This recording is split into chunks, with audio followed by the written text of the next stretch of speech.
You are now listening to the Dignified Delinquent. Hey, it's just sophisticated ignorance at its best. My name is Vanessa, and I ask the tough questions. Hey, it's Go. You know we stay lit, and you know why you here. So let's get it. Yep, it's your boy Jerry the Great, and you are tuned into a brand new episode of the Dignified Delinquents podcast. It's the week going into one of the best weeks ever, and my people are in the building. First and foremost, that dude Vasco. Tell them what they know. Tell them what they know. What it is, what it do, man. It's your boy Vasco, aka I am .vsj. You gonna let me do the intro? Sorry. Okay. AKA I am .vsj. AKA. Goodbye, y'all. Head honcho high, aka the best vlogger you know, man. How y'all doing, man? I was just trying to do some background. Oh no, you good. You good. Oh, man. You just kidding. It's just the jokes. Jokey joke. So just starting, man. Come on, now. It's gonna be a long episode. I hope not. To the right, man. You already know we got the one and only lady in the house, Vanessa Ness. Hi. Hello. Greetings. Salutations. I'm good. How y'all doing? I'm well. Excelente. It is well. All is well. With my soul. It's good to see you. Noel. That's another Christmas song. We did a Christmas song earlier. Christmas music on. Well, because y'all. I feel like it might be a little early. Not to Grinch. Oh, look, you in a room full of Christmas lovers. Is it too early? Because your favorite holiday is what you said, Halloween? I think it's Halloween, that's for sure. So yeah, you definitely. I love Christmas. I thought it was customary to start celebrating post Thanksgiving or even Thanksgiving evening. I play Christmas music as soon as I hear it, like in the stores.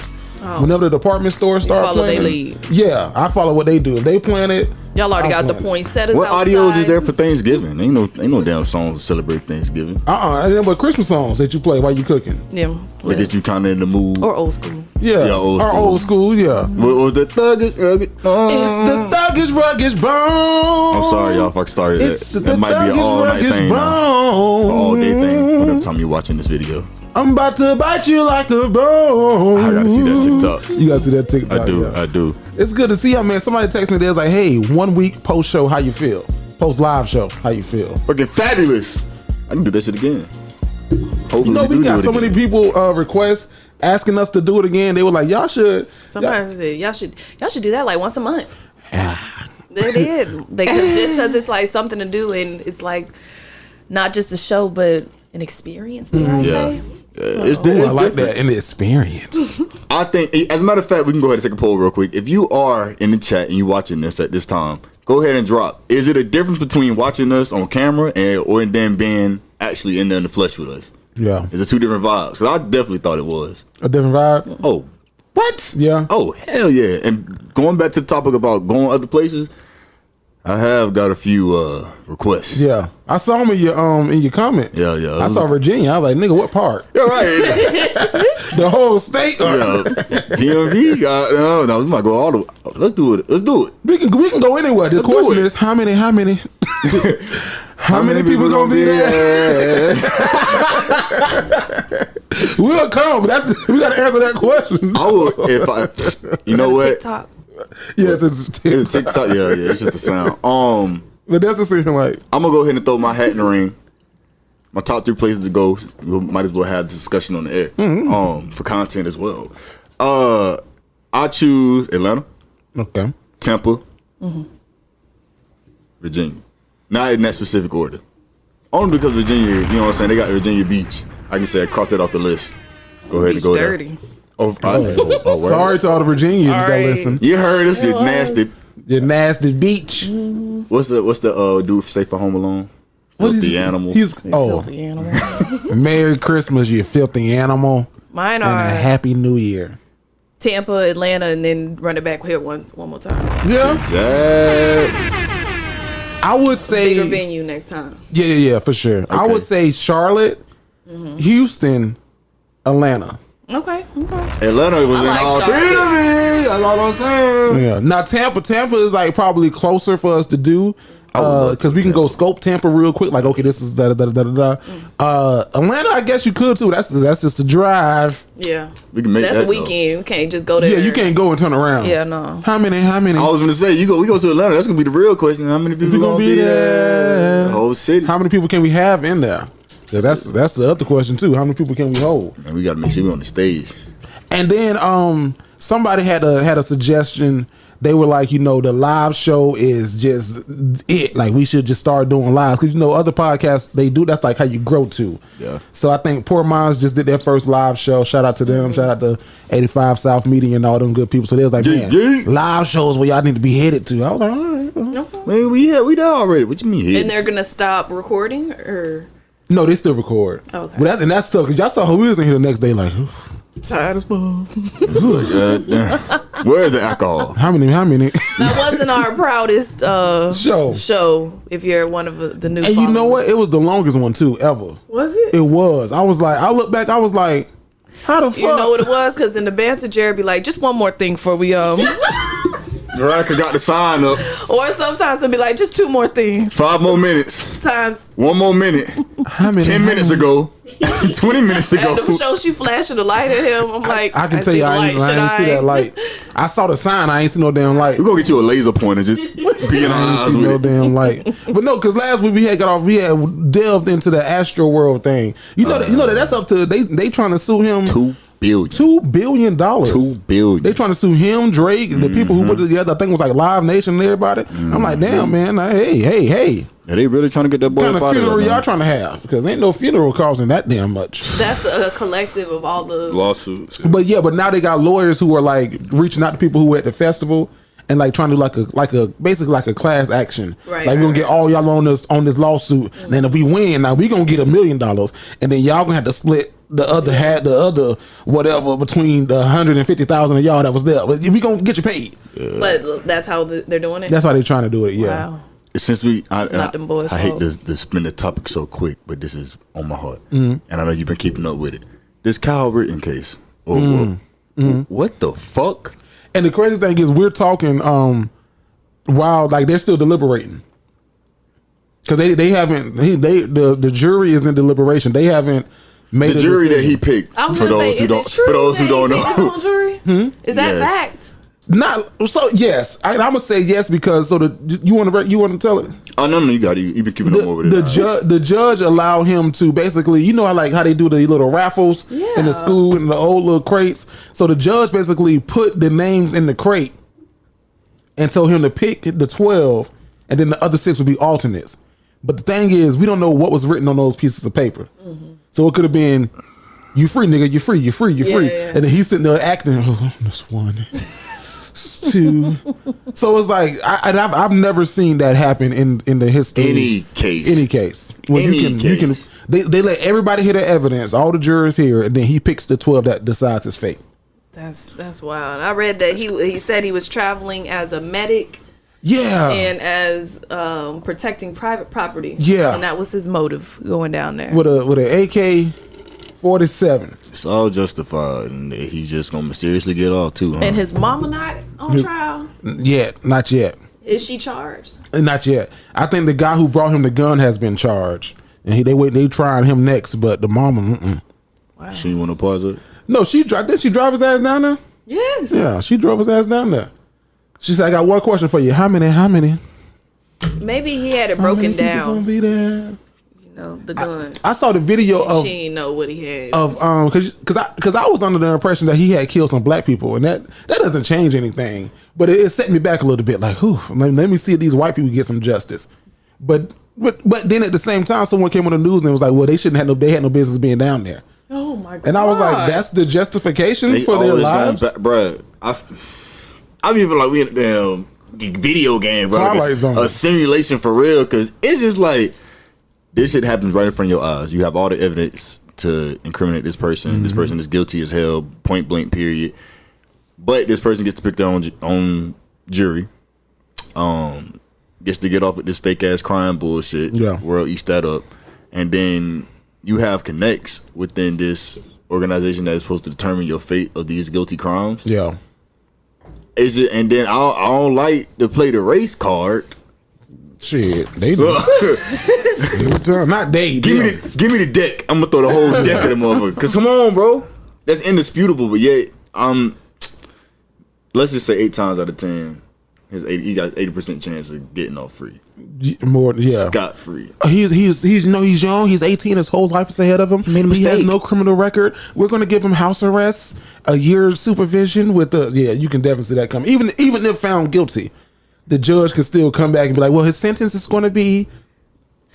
Yeah, some bullshit. Somebody might come off his ass. I hate to call, but I don't know the names of the 3 men, but the Ahmaud Arbery case, because it makes it sound like he the one on trial. But what were they saying? That he came around the car and he struck him. Finna take his gun, so he was fearing for his life. But you can't see the video at that point. Yeah. And I was like, they was trying to ask him a question, and that's why they drove up on him. And then neighbors were testifying, saying that, well, I did report a robbery in like 2018 or some shit on Facebook.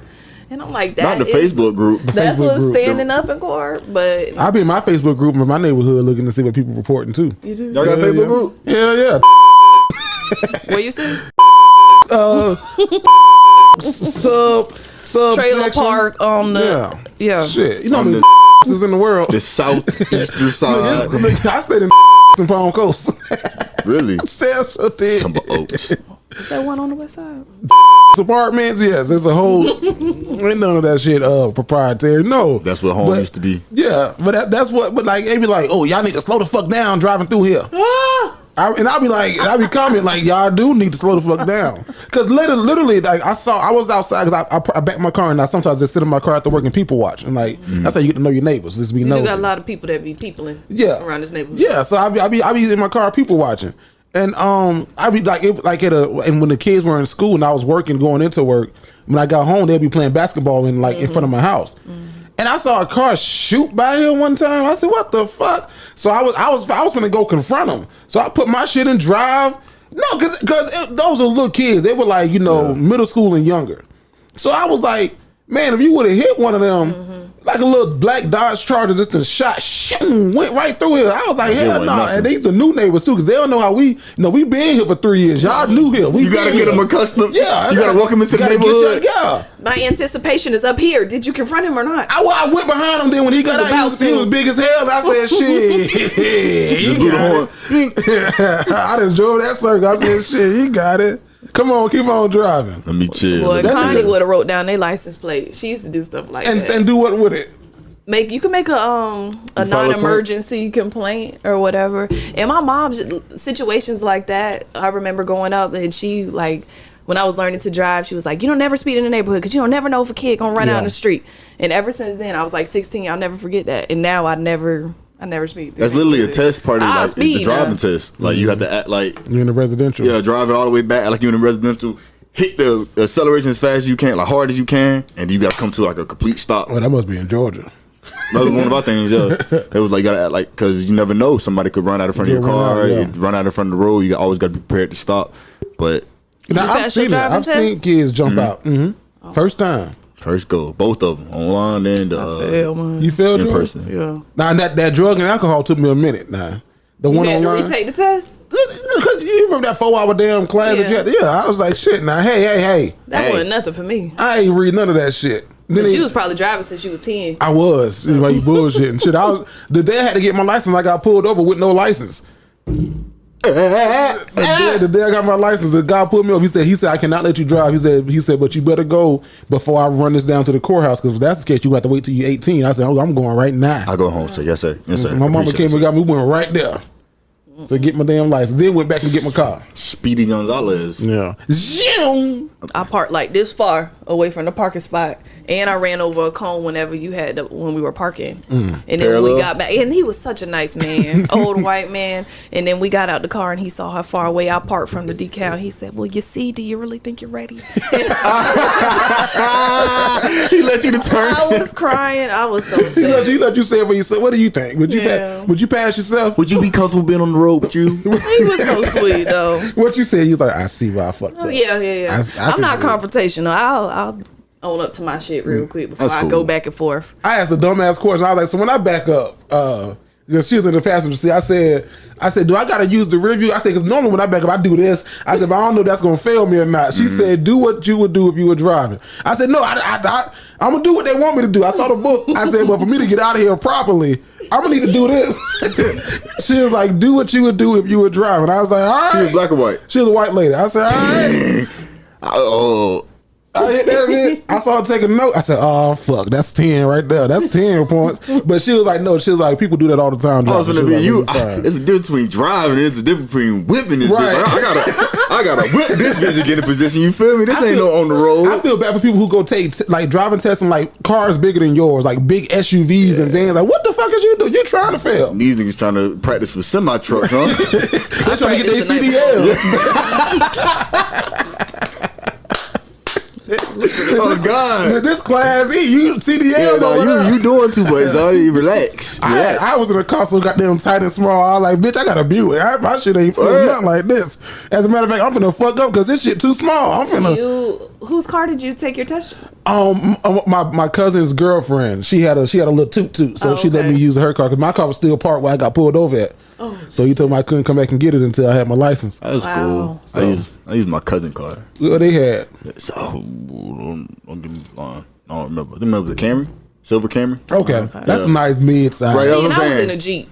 Ooh, that was it. You was sitting but up I high learned up how too. to drive in a Jeep and a Durango, so now that's a good skill to have, is to know how to drive a powerful vehicle. Yeah, because everybody can't drive a truck. My wife learned how to drive in a big ass van. She said, like one of them traveling vans. Oh, okay. Yeah, so I was like, shit. That's why you be whipping your little damn car. That made me nervous. Now I want to ask her, where'd you learn that? Hey man, y'all seen this story about Dolph? Yeah, I seen it. You saw it? Yeah. So you know what happened? No, tell me. So, long story short, from what I've seen, my little research, he was doing something in regards to like cookies. I think he was getting cookies for his mother, or he's out giving out cookies. Buying cookies. Yeah, and visits that place every time he goes home or something like that. Just in his hometown city, and someone came up and popped him. Straight like that. He was at a cookie spot that he frequents a lot in his hometown. I said, "Damn, nigga, over some chocolate chips." How y'all feel about that, though? I love Dolph. Rest in peace to Dolph. If it ain't one thing, it's and the motherfucking another. Boy, ever since I heard that song, I was like, "Shit, you right." What's another song? The only one I know was "Born in the '80s," Crack Baby. Yeah. Don't play with me. Rich, play with your bitch. Rich, somebody told one of my fraternity brothers, somebody that. He's like, "Hey nigga, don't play with me, play with your bitch." I said it all the time. Yeah, play with me. Play with Not the last part. Yeah, but nigga on some multi-million-dollar shit. That and I hate to say it, but his situation and the Nipsey situation, it's like fuck. Yeah. You might have to get up out of the place you from. You know, and Boosie, Lil Boosie said that. Now we've been, Boosie ain't been saying no right shit in a long time. But this is what Boosie said about what Vanessa just said about leaving your hometown. Most rappers die in their own city, man. It's a fact. And you have haters who was in school with you and they mad because they was in that third grade class with you, but they don't have the same hustle as you. You know, they hate you for no reason. They hate you for your success. If you was a local rapper and you didn't have much, they would love you. You know, and these people, you develop hatred in your own city. You know, if you go to Canada, you go to New York, you from Louisiana, you don't have hate, you don't have people want to hurt you because they don't know you. You know, they don't know you, and that's why I decided to move to Atlanta. You know, most rappers die in their own. So he moved to Atlanta from Louisiana. And that's crazy because Louisiana love Boosie. So if he feel that way, definitely. Did you think that if you made it right now, would you stay in your city? No. Probably not, no. No? Why not? I would move right now. If I didn't have, there's a lot of variables now. Like, you know what I'm saying? I'm in my full-time job and I have a significant other. My family's here, which I love y'all, but that's not necessarily like high on the determining factors. But I'll leave right now if I didn't have other things to consider. Absolutely, I would go. Absolutely. Well, you kind of went, didn't you? What you mean? Because you're not in your home city. Yeah. You're talking about coming down to Jacksonville. Yeah. But I was talking about like, if I was to make it, like just get a lot of money, be known for real, I probably wouldn't be in Jacksonville either though. Yeah, seriously. Only reason I say that is because like love to my city 100%. Y'all already know MacTown strong for real, and love to Jacksonville as well. However, once I get to that point, I don't want to be in the same spot that I was struggling in. Like I wanna see new shit. I want to experience new things, and I can't experience those new things in the same area. You know what I mean? Like, yeah, I got money, I can do different things, but I know this place. I know the characters around this place. I'd rather use, you know what I'm saying, this opportunity that I've been blessed with now to experience more things and learn and gain other things, so I can bring it back to my city. Yeah. So I can let them know, like, hey, bro, like this ain't all you gotta like think about or get used to. It's a life outside of these walls. Yeah. Reference to Attack on Titan. There's a life outside of these walls. You feel me? Like all you know is what you see and what you've been around. But once you leave, it's a whole new ball field. So yeah, most definitely, I gotta get up out of there, bro. Like I said, love to the MacTown, love to Jacksonville. However, they won't be able to do too much for me once I reach that level. And I move my mama. Yeah, I probably would move my mama, my daddy, and my grandpa, just because. Then you saw the rumors about Moneybags' grandma house, or they went into all of this stuff. His restaurant in Memphis and all that. My mama been living in the same spot too long. I always say, now this is gonna sound like this is gonna sound like an oxymoron, because Dolph was in the city. He was in Memphis because he was getting ready to do his annual turkey giveaway, and he just stopped by his favorite cookie spot. But he was giving back to his community. But I always say, to answer the question, yes, I would get around people like-minded and doing something. People who got shit to lose can't hang around people who ain't got shit to lose, because they'll lose your shit for you. That's my biggest thing. Like even now, like I ain't got we always in this room got shit to lose, but I ain't got like Tyler Perry money and nothing. Yeah. But even with what I have now, I'm still conscientious of who I hang around with, what circles I'm moving in. I like even back in my hometown, like people like, whoa, it's Easter, we all gonna go up into the park and hang out and da. For what? For what? What we doing that for? Just to hang out. Just to look at each other? Just to catch up. For what? It's Easter. We gonna stand around, look at each other, and blast our music. And why? So a motherfucker can start shooting for no reason, then a stray bullet hit me, then I'm on the news. Or got half an ear. That's how I feel when Jacksonville do them block parties. You wanna go? No. Like Lil Duval's block party, like, it's a great thing, and the thing about Lil Duval's block party, nothing happened. Like that's probably happened. Knock on wood. Yeah, that's probably like one of the most peaceful days in Jacksonville. But the same, like I'm not taking my ass up there. I ain't got nothing. I'll do a turkey giveaway, but I might not be there passing the turkeys. Why not? I'll probably do something like, instead of doing a turkey giveaway, I'm gonna bless 10 families with their whole meal. Okay. Yeah, so that way I ain't gotta be out there passing around the turkeys. Now that might sound a little like, whoa, Jerry, but no, like I'll bless 10 families with a full meal. I feel that, but I don't want to do it. I have a question. This is a serious question. Mm-hmm. If a family is struggling with homelessness, and you provide them with a Thanksgiving dinner, where will they cook their food? That's a good question. You better come already cooked. And someone in the comments, like if you know, that's a genuine question. I would really like to know, because then maybe I can help support on that end too. But if you wanted to, if they were struggling with homelessness, because like maybe they need help with their electricity bill or something like that. Maybe I can't cover the whole thing, but you know what I'm saying, like something like that I could. So maybe cater the meal then instead of cooking it. Like maybe get like Baskin Robbins, Boston Market, who has the turkeys, and they do Thanksgiving dinners. Maybe get them to supply the whole meal, and then it comes already to them hot and ready. Yeah, like just a CC's pizza. About. Yeah. Little Caesars. Like a Little Caesars. Yeah, Little Caesars, hot and ready, baby. $5. $5. Huh? I ain't finna make it. The kids they one of them asked me. I work at a school where the breakfast and lunch is free for all the students. Nice. And he said, "Hey, Miss Faulkner, why we gotta have pizza every day?" And I was like, well, if I had to feed a whole bunch of kids for free, you either getting pizza or pasta. They got an a la carte line?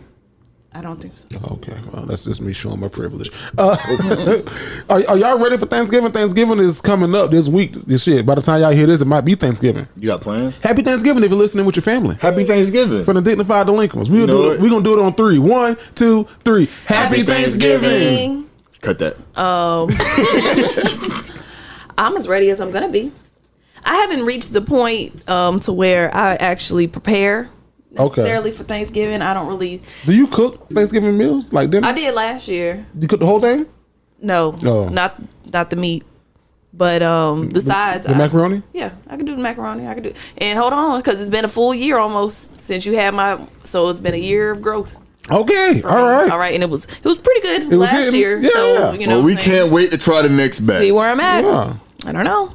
But I just show up. I always volunteer to bring the utensils. Yeah. I bring a drink. I feel like I definitely bring. I'm that cousin or auntie that bring the drink and the cereal. Mm-hmm. But maybe I feel like in my spirit, once I have kids, then I'll start contributing for real to the Thanksgiving. Did y'all have like big Thanksgivings? Well, Vasco, are you ready for Thanksgiving? Your family? Man, so I will not be going home this Thanksgiving. No? Yeah, no, not this year. Trying to get some stuff set up so that I can go home for Christmas. Gotcha. Okay. But yeah, I won't be doing that. But I do have like plans. Not really Thanksgiving plans. They won't be having no Thanksgiving. But it's like I guess you could say that, but not even really. Like I have a plan of trying to go to a Friendsgiving. Like it's been brought to my attention that somebody's having one. But for the like solid plan wise, I'm just gonna go to a jazz game that somebody invited me to. Thank you for that. That'll be one of my gifts to myself for Thanksgiving. Going with like me and 3 other friends. Then I want to do something for Like it's gonna be a nice day. Is she going home or she's staying too? So she's going home for Thanksgiving. But here's the dilemma I'm in. Thanksgiving is the 24th, and then right before that is our anniversary. So it's like she won't be here for that. And so I'm like, oh, fuck. What year anniversary? I have so many ideas I could send you. Yeah? What year anniversary? Just 1 year. Just gonna be the 1 year. Not just 1 year. No. I mean, 1 year is a milestone. 1 year's hard. You got to fight off all your old hoes. Boom, boom, boom. Boom, boom, boom. I mean, they'd be like Mike Tyson got it. Yes, we still go together type shit. They know that. By year 3, they be like, oh, they're for real. They happy or whatever. They're serious. So you're not? Is this like your first time not spending Thanksgiving with your family? I think I did it one time, like freshman year, because of football. But yeah. Do you have a thing? Do you have a holiday slump? You know that's a thing. Holiday slump? Mm-hmm. Nah. No. I hope that this won't be the start of it. What's a holiday slump? You gotta turn your mic because I see you talking to the side of it. There you go. What's a holiday slump? You see how much better you sound? Holiday slump is like when you get sad, down as funny. Down in the gutters. I'm gonna say a statistic. So a lot of the suicide rate is very high during the holiday season because a lot of people get depressed and sad around the holidays. And I found out that oftentimes that's a lot to do with, especially when it comes to older people, like grandparents and stuff, their financials. Because like, I can't provide the gifts that I used to provide for the kids, and I ain't got the money. I want to cook the big dinner for Thanksgiving. I want to cook the big dinner for Christmas, and my kids are going to have a Thanksgiving at their house. And I don't know how the fuck our parents afforded it for real. Yeah, I be looking like my mama still do. I'm like, God damn. So the holiday slump is something serious. So if you're going through the holiday slump, or if you thinking about that, man, get around some people. Yes. Yeah. Force yourself out. Yeah. Get around somebody. Just go to the mall. Just be out. Yeah. Be out. Go do something. So my question was, did y'all do big Thanksgivings as kids? We did, and then my parents got divorced. Oh. So that always makes things weird. I'm sure there's some people that are watching that maybe you can relate. Like we did, and even for Christmas, we did big Christmas Eve. My house was like the gathering place. And then when my parents split, when I was in middle school, things got real fucking weird real quick. It was like, whose house do we go to? How long should we stay there? Should I bring food? It's a lot to think about whenever your parents are not together. So those first couple years, shit was stressful. Yeah. And then it hit a point where it's like, okay, everybody knows, okay, we got to spend time with both people. But then it's like, if I'm at my daddy's house too long, then my mama offended, and oh wow, it's much. Now I don't care. I care. I'm gonna see what you want to do or whatever, but and I'm gonna try to be there. That's the best you're gonna get out of me. Hit him with a shoulder shrug. I don't care. I don't care. Mm-hmm. You know, my sister sent me this thing. She said, "Your mama's second child don't give a fuck about nothing." I said, "You think that's me for real?" But yeah, in the past few years, that it is kind of me. And that holiday slump of feeling like because I think until very recently, I felt that way too. Maybe not all the way down, but that pressure of, well, I got to get this person a gift and I got to get this person a gift, and their gift has to be really good because they got me something good for my birthday, and it's just too much. Now you get my presents. Give me a hug. That's it. Yeah, you know. That's about it. So for Thanksgiving, man, the way we used to do it is everybody would come down to my grandma's house, and it would be just the best time ever, bro. Everybody bring a dish. You're sitting as your dish, whether it be the mac and cheese, green beans, black eyed peas, the dessert, whatever the case may be. You know what I'm saying? We come down there, we eat it up. The cousins come down from wherever they from, college, or you done moved to this state where you coming back down now. And bro, and I'll tell you, like, when we get together for Thanksgiving, bro. Are they doing that this year? Lit. We do it every year. I'll just be the only one missing out. The saddest thing I'm missing out about though, hey man, I'm gonna take this second. I'm gonna put my dog on the mega. Shout out to my auntie, man. The mega bus. Hold on. Shout out to my auntie, man. Auntie, if you watching this, you can split a ticket. Yeah. I gotta fix the mic before I get some notes. All right, Auntie Dorsey, you watching this, man? Bro, that's your microphone. Yeah, fix it for Auntie Dorsey. Auntie, no, they fix your mic. We finna get this right. Oh, your Auntie in Dorsey. Yeah, there we go. There we go. Happy birthday. I want you to know I love you, and I appreciate everything you have done for me over the years. You was not my mama, but you second mama, and you know that. And I love you so much. Have a great day. Whenever you watch this, enjoy it, man. She be watching?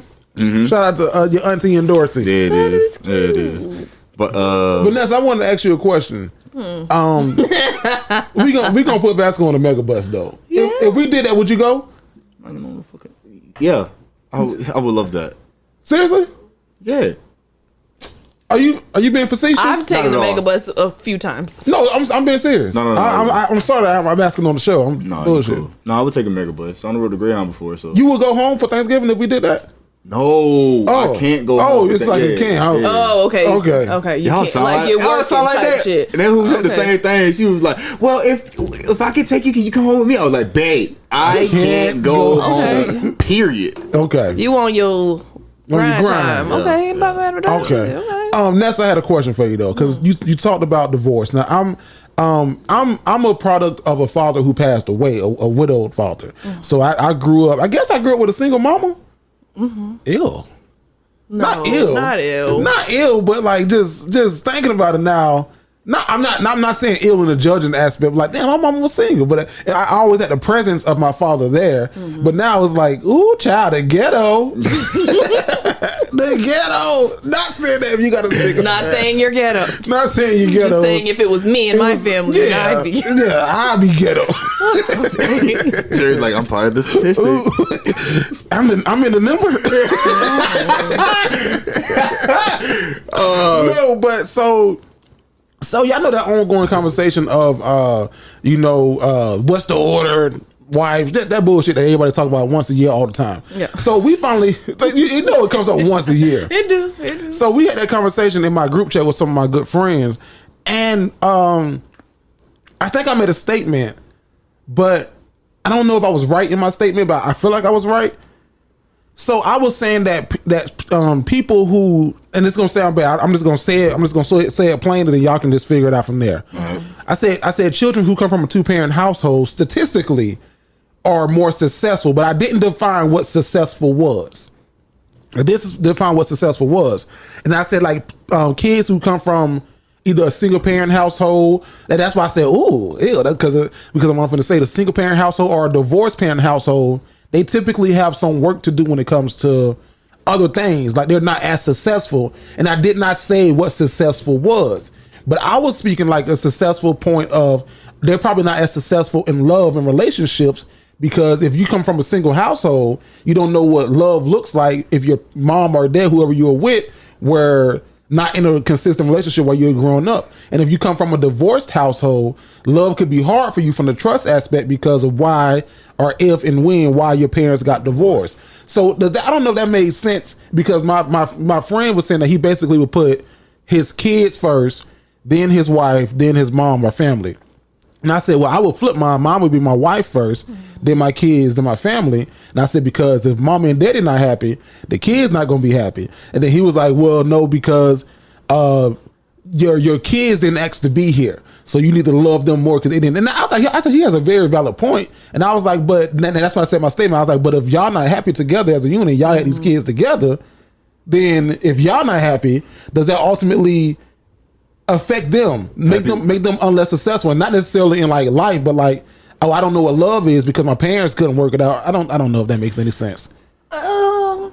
I think that in all senses of it, that if you grow up in a single parent house, or I will do it from the other side, that people from a loving 2-parent household definitely have an advantage. Okay.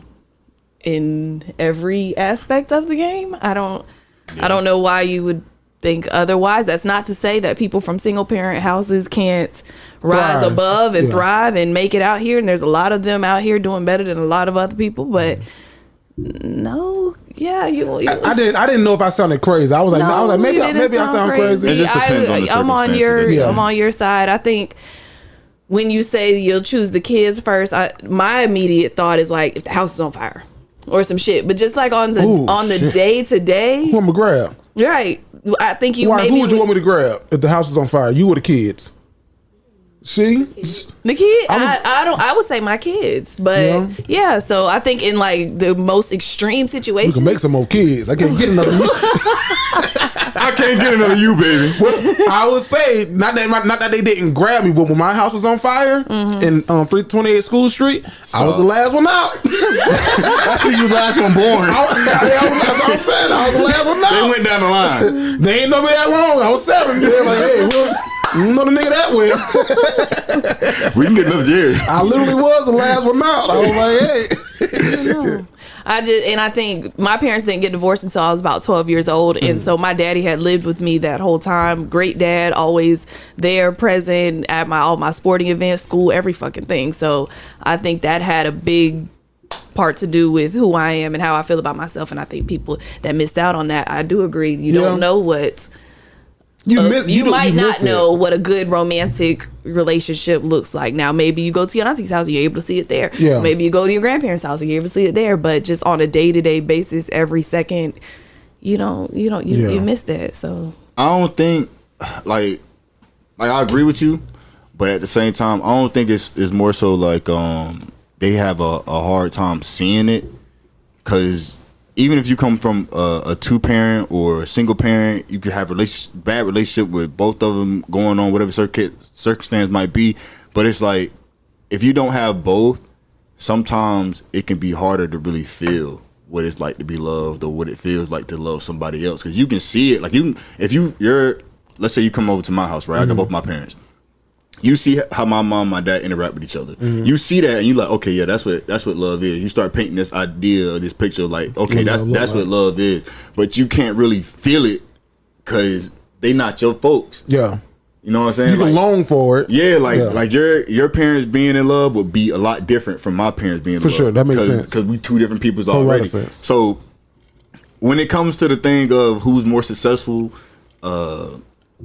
people who don't have both parents or people who do have both parents, I genuinely think it's based off your circumstance. Because you can have 2 parents, but if both of your parents have a shitty relationship, they don't love each other, or they not showing you attention, whatever, that could affect you. That could fuck you up. Versus if you have both. I mean, just one. Brilliant said that too in the group chat. Brilliant was like, you can have 2 parents that stand together for the kids, and their relationship is shitty. They sleeping in different rooms. They don't really talk to each other. He was like, how does that then affect the parent? They got two parents in the household, but is it really 2 parents? I was like, yeah, that's a good point. Yeah, I would still have preferred if my divorced parents still lived in the same house and slept in different rooms. Yeah. Because then you have I will say it's a smidge bit confusing. And my parents knew what they was doing. Oh shit. Sucky now. Cut that part. Sucky. I don't know what was happening. I just know I used to get picked up for school. I think. Allegedly. Yeah. I think that's what's going on. Put that down. She made that up. Yeah, that was just my imagination. Just the jokes for the podcast. Honestly, it is just my imagination. That's what I think. So because you was young, it was confusing though. Like, my dad's coming to pick me up from school or for school. Like, my mom's still here. He's coming inside. They seem like they're getting along. Why the fuck you living somewhere else if y'all get along? So they could have had a good co-parenting relationship. Yeah, and they did. I think. Yeah, that's what it was. I think no, because Lord, if you get them in separate rooms and hear how they talk about the other one, it's comical. So I guess since we own this, I want to ask this question. This was just a random question. Y'all would watch the show This Is Us? No. It's on NBC. I think it comes back maybe next year, 2022, for the last season. But basically, the premise of the show, the patriarch of the family, the father of the family passed away, and their kids are trying to figure out life without him and his wife. But his wife, named Rebecca, remarried. But she remarried his best friend Miguel. So if you passed away, could your significant other marry or date your best friend? Let me go ahead and answer that for you right now, Jerry. Hell no. I'll go ahead and answer that right now.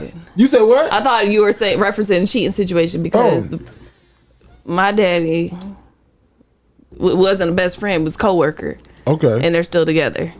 So it wasn't his coworker, it was my mom's coworker. Okay. That's different. They ain't best friend. No, it's not. You're right. So Miguel and Jack were best friends, like ride or die. I put you on, you put me on. We put each other on. No. If you watching this, you better not. Something happened to me. Look here, based off the love letters that we don't fucking read, half of the audience is probably in this goddamn situation. I'm sorry for you. I truly am, because that shit is fucking weird. Like, in my head, I'd just be like this. How did y'all meet? Yeah. When did y'all start talking? I want to know all the tea. In your head in heaven. Your head in heaven, yeah. I'll come back and hunt you. I'll be every time y'all get ready to have sex, I'll be sitting on the TV. On the TV. I'll just be sitting on the TV. So this is what we doing? You got this picture. In the room.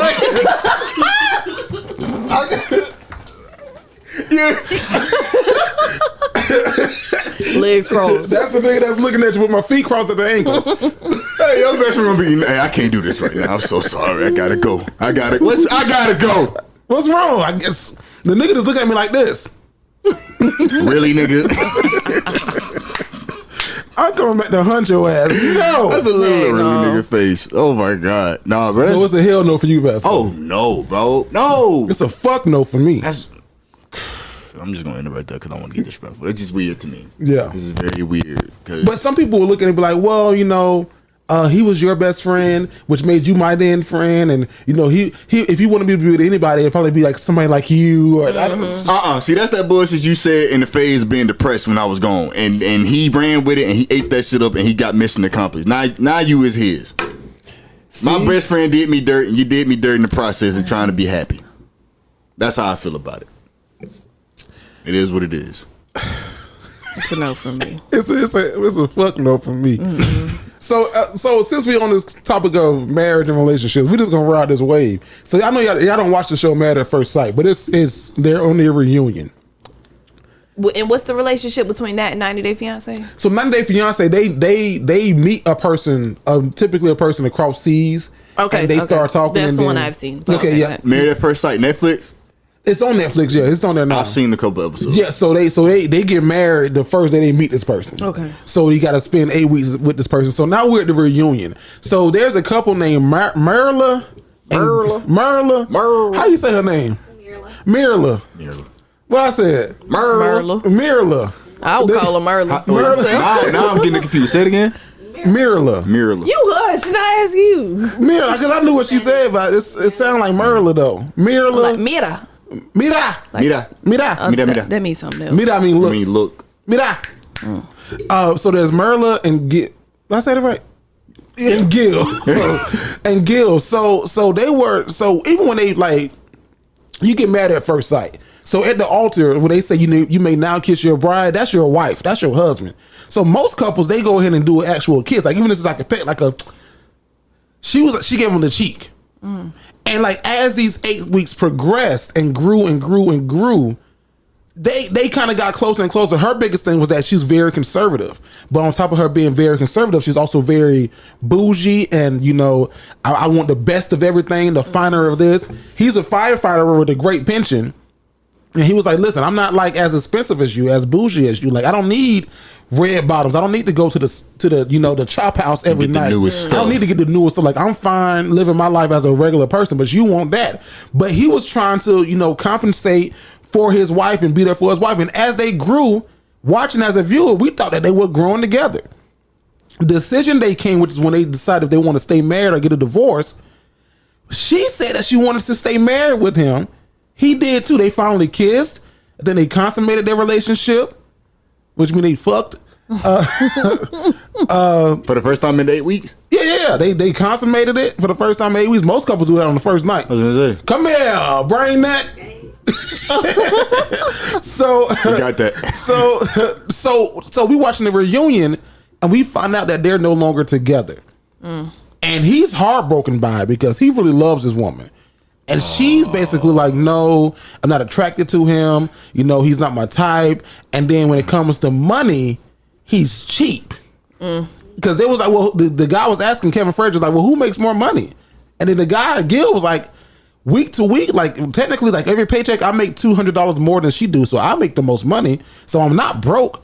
I'm just careful with my money. So is there a difference between dating a man, Vanessa, who's broke and someone who's cheap? Yes. And which one would you choose, a broke man or a cheap man? Cheap man. I've dated both. I've dated more broke than cheap. The thing about a cheap man is that when it's the right time to spend money, he gonna spend money on the right thing. So like my boyfriend, for example, come on, man, all up in my. It's your space, your area. He's using a phone right now that the screen is cracked on the front and the back. Instead of going to get a new phone, he ordered the parts to replace it himself. Yeah. And in the meantime is using a Galaxy because he just does not care. Yeah. He makes more than me, probably maybe by like 10 to 15. What, dollars? No. 100? No. 1,000? Okay. No, you said 10 to 15. The views were the views. You threw me. Oh, okay, yeah. Shit. I was speculating. That's what I'm saying. I was like, I 10 think to that's 15. it. She just confirmed it though. So. Yeah, so he's definitely the breadwinner. He's who baby, can I have? So, but he's cheap.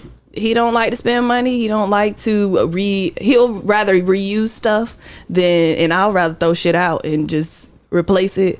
Or like paper towels, for example. We had a whole fight about that because it's wasteful. And he doesn't like wastefulness. So yeah, I'll definitely take a cheap man. A broke man, you can't do nothing. I done been on dates where the person comes and asks for who's paying for the check or how many checks do you want, and it gets dead silent at the table. It's awkward. Oh, that's terrible. I will never ever go back to that.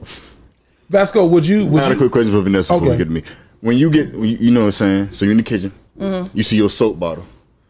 Oh, this nigga here. The soap bottle got this much left in it. What you doing with it? Throwing it away? Put some water in that shit. And If it got that much in it, I might take the cap off and use the remainder. But when it's gone, it's gone.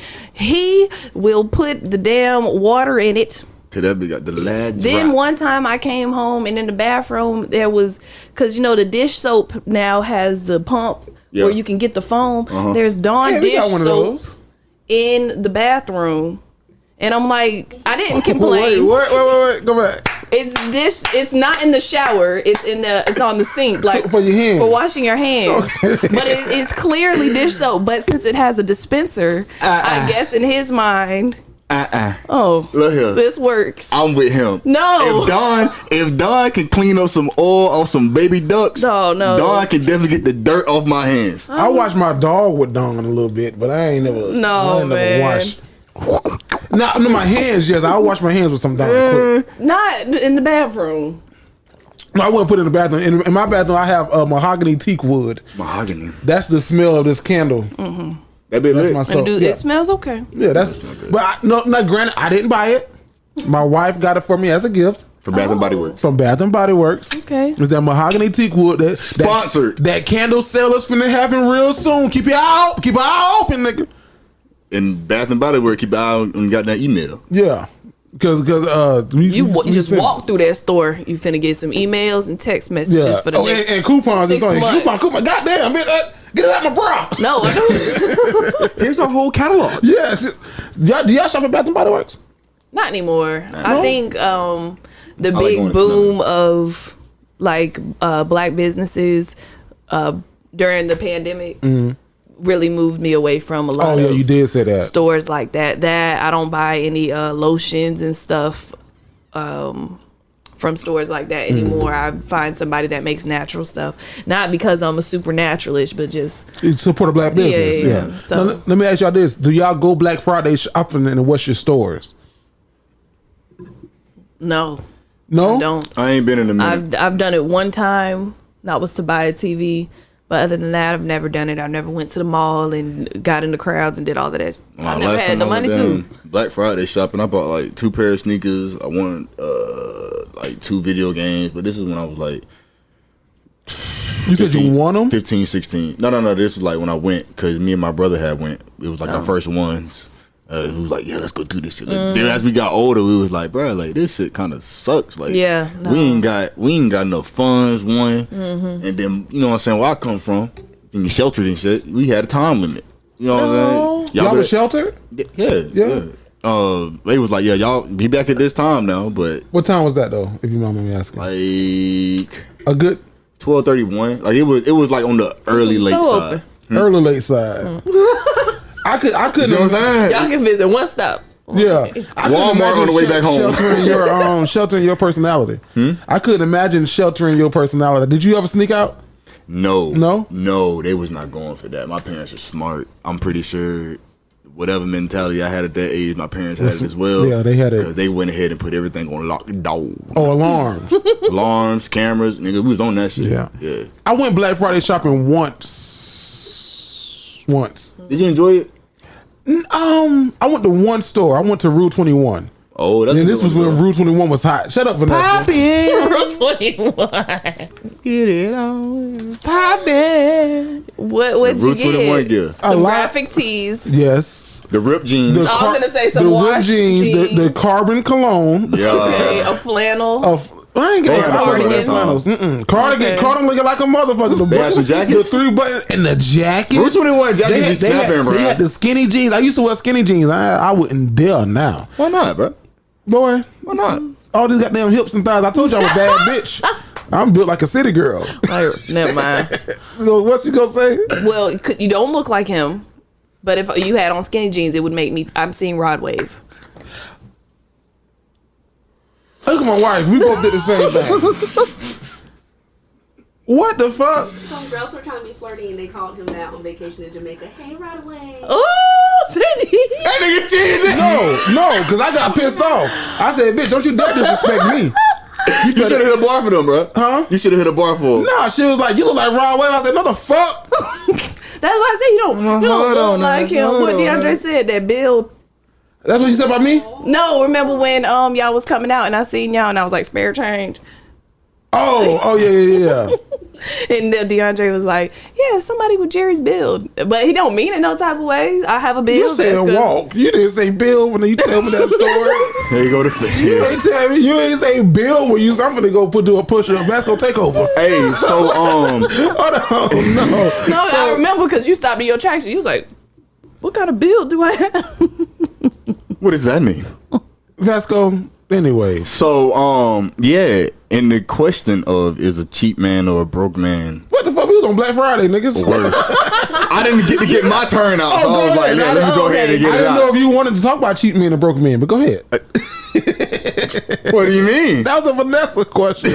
Oh. But no, I'm curious though. Go ahead. Would you rather date a cheap girl or a broke girl? Oh, I wasn't even finna go with the girl. I was finna say, like, as a dude, like, if I had to choose which one to be, I probably want to be a cheap man. I wouldn't want to be no broke man, because at least if I'm a cheap man, I could have the opportunity to get something, either whether it be for myself, for somebody else. Like, if I'm broke, nigga, I'm broke. I ain't got nothing for you. Only thing I can tell you was a joke. You feel me? Like, that's the only thing. Right, that's finna cost you $2 right there, though. Is it a difference between being cheap and frugal? Frugal. Huh? No, say that. I think it's just frugal. Frugal. How you? I said it wrong. No. Hey Siri, define frugal. I think they're synonymous. You think it's synonymous? They have different connotations. Like, my wife isn't cheap, but she's very frugal. That's just a nicer way to say it. No, she's like, my wife. She'll watch me spend the shit. Like, yeah, I get it. And then, like, baby, get it. We don't need that. Wait a minute, but you gonna let me spend my money on it? Of course. Yeah, if you want to get it, get it. It's your money. The same way. you want to get it, it's your money. But then as soon as I be like, hey, babe, want to get this? You don't need that. Want to get this from me? No, I'm not saying all the time because she's giving me a face. Frugal, I budget my money. Frugal as fuck. Julius. Frugal as fuck. When we go out to eat sometimes, like normally he'll pay, but if I initiate, then I sign up to pay. But sometimes I won't necessarily initiate an outing together. I'll just say, hey, I'm going to lunch. And then he'll say, oh, you want me to come? Sure, you can come. Oh, but he said as you initiated it. But yeah. So, but then when we get there, sometimes I'm like, dang, I want to order that. And if I was by myself, I would order that and my drink and another drink. Yeah. But now I have another person to consider. So this happened on Sunday. I was like, wait, did I initiate this? And one thing about Vanessa at a restaurant, she would drink, goddammit. Do you ever regret sometimes when he be like, yeah, you want me to come? No. Or do you appreciate it every time? No, I like that. He likes to do stuff with me, but sometimes I don't really. I just need to say it to myself and he'll give me that. I asked him the other day, I said, baby, can I just have 30 minutes? Because we got an apartment, and so it's only so big. Yeah. You know what I'm saying? Y'all so see each other on a daily basis. Every day. No, and I love it. You know what I'm saying? And we spend a lot of time together, but I was like, and especially, I don't know if this is TMI. Well, if you got to ask. Well, say it anyway. I'm going to say it anyway, just because somebody else might be going through it. It's okay. I already got somebody. Okay, when you have to use the bathroom, it's not always quiet. No, it's like they're having war. So if you're in an apartment and it's small, then sometimes I would just say, can you just come back in like 30 minutes? And then he will. You send him out? I have every once in a while, because it's like he's home all day long. I'm out the house all day long, and then I come home and I'm not mad at it. I love you, okay, but I come home and like usually one of his friends is there. They're playing the game or whatever, and sometimes I just need to come home and I don't want your friend to hear me taking the shit. Oh, so you send them both out? That's okay. Well, the friend usually, and I really appreciate it. Shout out to Ben. Like he kind of just like he'll stay maybe like 20-30 minutes into me being home, but like once he sees us kind of getting into our nightly routine, he'll be like, all right, bro, I'm gonna head out. Yeah. So you're not comfortable shitting around your boyfriend like.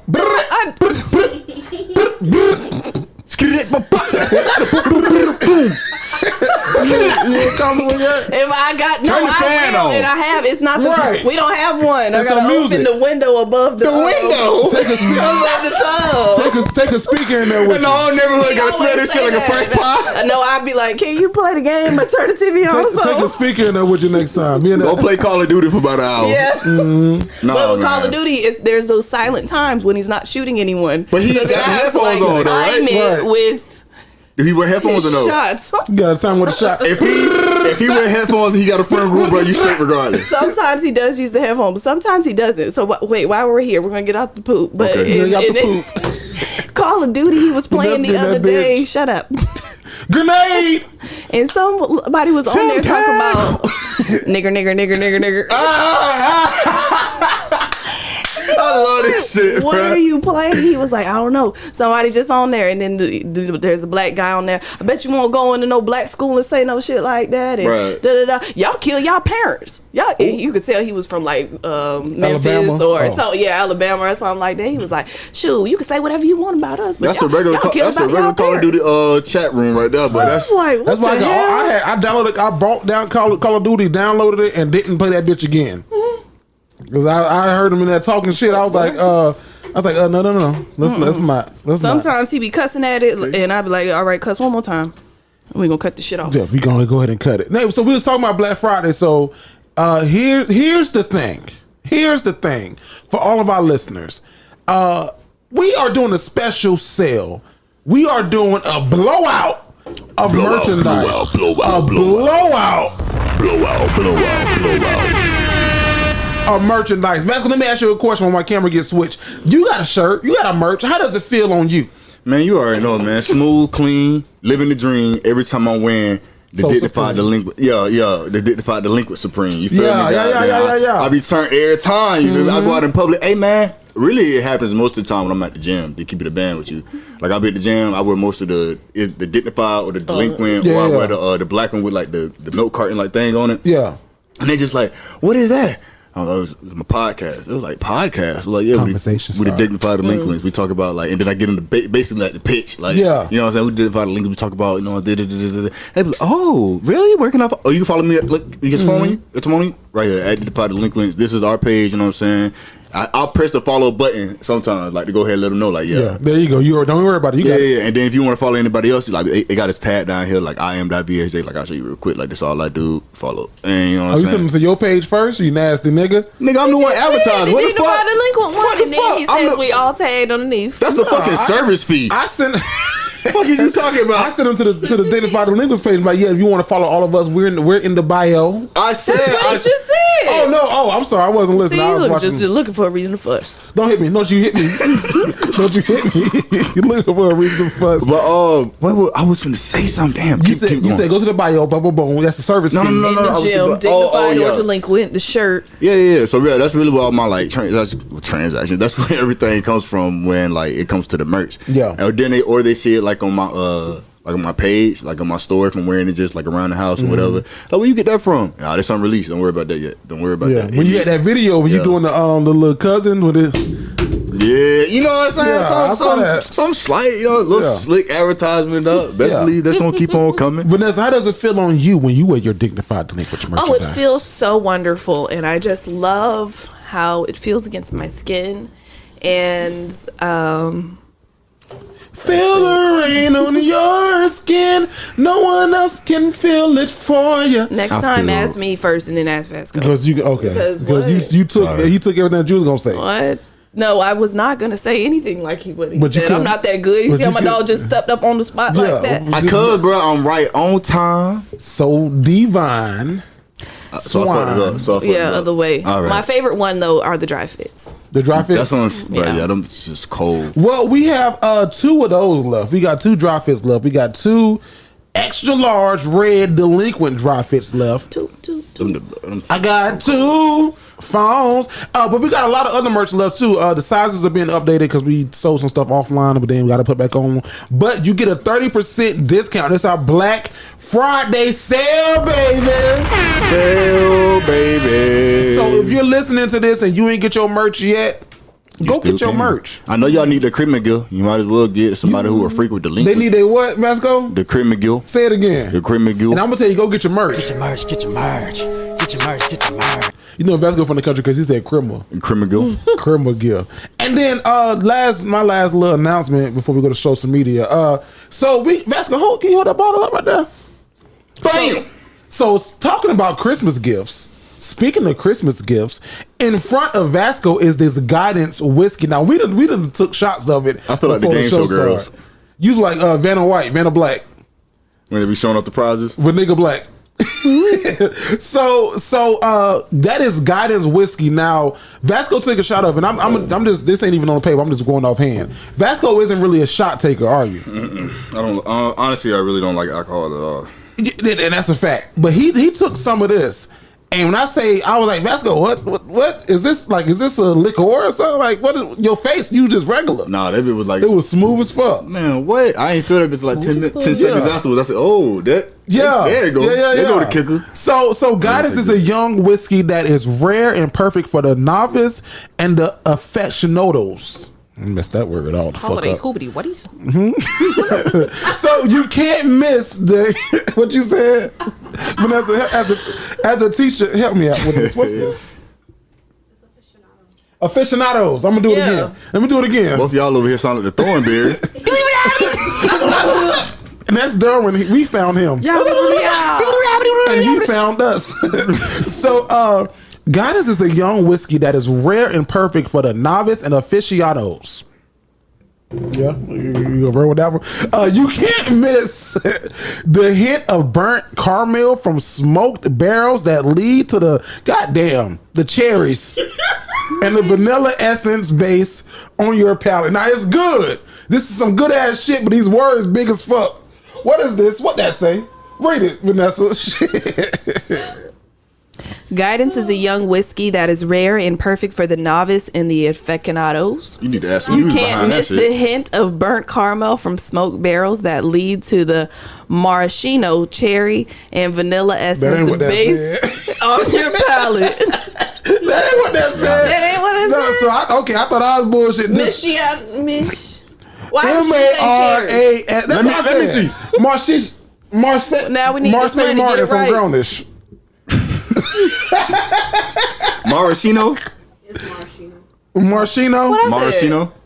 Sounds right. That's what you said? I should be a fucking English teacher. Bro. Marshino. Nah. All right, now you know all the words. Yeah, guys, this is young whiskey that is rare, perfect for the novice and the aficionados. You can't miss with the hint of burnt caramel from smoked barrels that lead to the Marshino's cherry and vanilla essence based on your palate. So we all gonna take a little shot of this Guidance whiskey.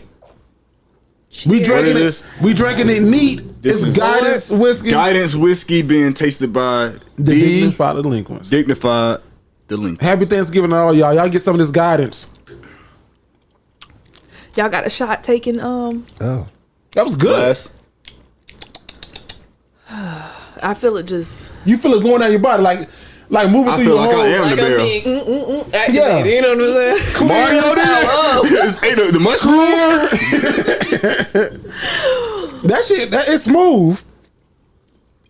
No, it's smooth. That was my aftershock, right? It feel like power up, nigga. Power up. Yeah, that Power up, nigga. was good. I hope they black. Is this a black company? Oh shit! You probably should know that. Yeah. I know they listen like, what the What fuck the is wrong fuck with going them? on? Don't worry about it, We guys. told y'all we gonna give y'all a shout out. Now shit, shout out. 40%. That's what I always look at. It is good. It is good though. It was very Honestly. good. I would. We never bullshit our listeners. Like if some shit is terrible, We gonna let you know. like them grits with sugar, fucking disgusting. Nasty. We gonna let you know every time. But right now, guess what we going to? What? Right here to social media. Ooh. So, Vanessa, Jerry. Vasco, Jerry. y'all been following this story about Zach Stacy, the ex-NFL football player who, Unfortunately. unfortunately, put the pause on his ex-girlfriend, baby mama. It's terrible. That's a terrible story. You I see ain't got the no video? joke. You got the video? I got the video, but y'all gotta watch it on your own. Yeah, Oh, okay. that Yeah. shit was. He threw her ass into the TV, slammed her, then walked out and told her, "I love you." I didn't hear that for real. I think that he was saying it to the baby, but Oh, I well, just no, saw he it. was looking at her. He Yeah. was talking to that damn baby. And you know what's crazy? He might think or whatever that he does love her, because I know a lot. I don't know a lot of people, but I know that this happens a lot. Maybe not to that severity, but I know a lot of women who deal with bullshit like that. Oh, At that's least fucking scary. the being on the floor and the feet like no, like that happens all the time. I'm here to tell you that is not normal. yeah, little bro definitely don't love her. If she, like, I can only like I put myself in the situation to try to really understand it. Like from my position, I could not see myself hitting and beating on my woman, For and sure. she is in a fetal position. Like, Yeah. that let me know you scared for real. Yeah. Like you were terrified At that I our might big actually hurt age, you. we know not to hit nobody. You engaged? I said at our big age. Oh, our big age, yeah. I did get my wife comments late as a producer. She said, "Oh, take Vasco home. We talking about the mega bus." I got to work. I gotta get this money. but yeah, Dry season. I've never put my hands on a woman. Thank God And I've I- never been in a situation like that. As a woman in that situation, though, like, are you almost helpless? Yes, I was gonna say what's scary is it's not like you can just say, "Girl, you need to leave." Cause what? Where? To where? gonna take How care of you me? going? Right now gonna you're protect gonna be me? a burden, or so you think, on somebody else. Now he gonna find you. He's gonna know where you are. You know, and she got a restraining order against him now. What it mean? I mean, Not it a damn means, thing, but but- what it mean? It don't mean much. I don't know. And then I saw another thing on social media with a guy telling a girl to tell him that, yeah, I'm gonna have your baby, and she was like, With a gun, right? she was too calm for me. He had a gun. Yes, which makes me think like this is happening too much. This is no, in some people's realm of reality. This shit is normal, and it's not. Nobody should be putting their hands on you, male or female. Nobody should be pulling no gun on you unless it is a Not at all. I don't know. Nobody, I was gonna say. I don't know. And if you watching this, you experiencing the red flags already, bro. Get out. This is your sign. This is it. Plan your exit strategy, because when I see, especially with the one with where he fired around and he was like, "Now say you gonna have my baby," I'm like, you can't even just say, "Well, I'm finna leave," because what? Right. He's threatening your life right now. Like, Y'all have to deal with so much. and I just. Oh, sorry, you was going. I seen the one video. Y'all can't even like deny somebody nicely, because it was when this lady she was in the parking lot. This dude approached her. He started hollering at her. She denied him like 7 times. And he was not going for it. And he had a cart. And he was like, "This your car?" And she was like, "Don't worry about it. This is my car. Like, I'm finna go home." He was like, "No, fuck it. This your car." And he was like, "Fuck you, bitch." And he like rammed his buggy into her car. Or stalking women that live by themselves. Yeah, I've seen a lot of that. That apartment complex, that apartment complex that we all know about. The lady at the house that we never been to. Yeah. What's crazy to me though is, and I think what could help stop a lot of it, but some people are gonna say, "Well, why is it my business?" Y'all still gonna turn around and be their friend. Who, the girl? No, the man. The men. I don't know. I don't know if I don't know if I'm friends with women beater. Yeah, like I can't rock with you. You don't know until you know, but I know a lot of men who do know that their friends put their hands or mistreat their women, and I'm gonna tell you why though. I'm not justified for the little bit. You know what I mean? It's like we don't see that side of him. Mm-hmm. We don't know that guy, because whenever we talking to him, man, this bitch crazy, man, this bitch all da. It's look, she calling me right now. She blowing my goddamn phone up. So he portrays her as the crazy motherfucker. He portrays her as the crazy one. We don't see that he's actually the one. Or the dude controlling stuff, like take your car keys. Yeah, we don't see that part. Block you and all that stuff, and then. Cause I think I'm the friend that would check a nigga like, hey, you might starting to look crazy. Like I've been in a situation where I knew a guy, he was hiding by a door. Like I'm going in, he hiding by the door. I'm like, I don't want to knock no more. Like this ain't a good look. This ain't a good look. What? I'm going in. He hiding by the door. Hey. What you doing over there? He was just madly in love, but I was like, hey. Relax. What you doing? In the words of Monique, what you doing? Don't look a good look for you. Brothers. Now listen, she baby. She need to do a service announcement. Now listen, for the young man. Yes, because it's my sweet babies. This is Monique. I love you, babies. But the women too. Now I saw this. Scroll past that shit. I saw this on Monique page. So a married Atlanta on Earthquake's page, a married Atlanta couple found dead in a murder suicide. The wife live streamed herself asking for prayers just days before. She killed her husband and then took herself out. It's in the A. It's in Atlanta. I got audio if y'all want to hear a little bit of it. No, okay. Not audio from that. So the wife basically went Facebook Live and she was like, "I'm coming on here because sometimes you go live because I get help from live," is what she said. You finna play it? No, I ain't gonna play it. I was gonna say, I don't mean to stir the topic, but I think this does play into it since we just talking about the relationships and being on live. Mm-hmm. Y'all heard about this, the baby situation? With Danielle Lee? Danny Lee or Donnie Lee? Like something like that. I don't know, but I feel so sorry for the baby. You feel sorry for the baby or her? Her. I don't even know. I've pieced together the situation without actually clicking on the videos and listening to her explanations and stuff like that. I can know enough that's going on and.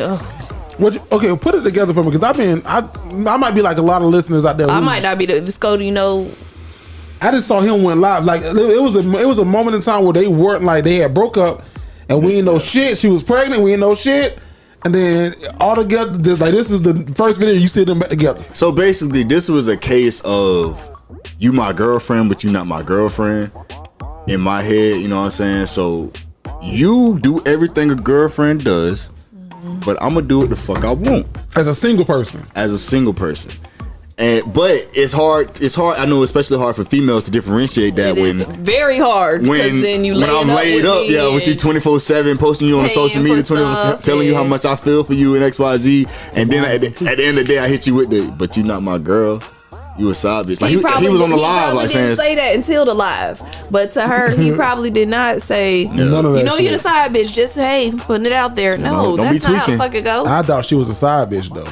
Oh no, they was official for a minute. Yeah, that's what I'm saying. Yeah, they was official for a minute. Then they this had a was little not thing. my girlfriend. That's what he said. Yeah, this bitch is not my girlfriend, but she there crazy holding your baby. Nigga, you stupid. That is. how did make it make sense, bro? We trying to fight for you, but you making it real. You making trying to it, fight who, for I don't know. I don't know who trying to fight for the I've baby. been off Real the train hard. for a minute. The What's baby crazy train? is, yeah, and I ain't gonna lie and say I try not to let the news influence my love of their music, because I do. I am one of them. But I do like the baby's music. But honestly, since the shooting, the foot. Oh, Meg the Stallion. Yeah. She stepped in glass. Shut up. The amount of that I listen to him has dropped dramatically, and I think it's like subconscious. I don't think I'm doing it intentionally, but Tory Lanez. now I just like, oh yeah, him too. I don't listen to him, not too. Tory Lanez the one that shot him the in the baby leg in the made the foot. comment about Lil Nas.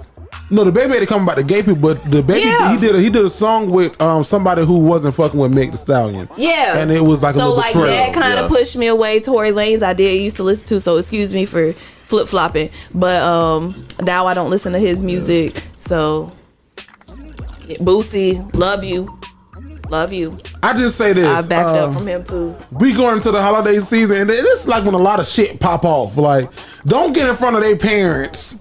Don't get in front of the family and show the fuck out. It's all that was my biggest point from this. I don't think they do it in front of the family. No. It's on women, some men. They wait till they get in front of the good in front of the family. Wait till you get good in front of the family. And then there's some families that let the shit happen. No, what you mean? They do. Don't you scratch that damn No, throat and because say I that. don't want to. Fuck, dude. My shit is juice and it's not supposed good. to say on Come on, shit. come on now. Come on now. Say This what shit you be was shining gonna every say. week. No, there are families who know about the shit that their sons or their daughter, because you know there are cases where girls are hitting on it. There are a lot of them, yeah.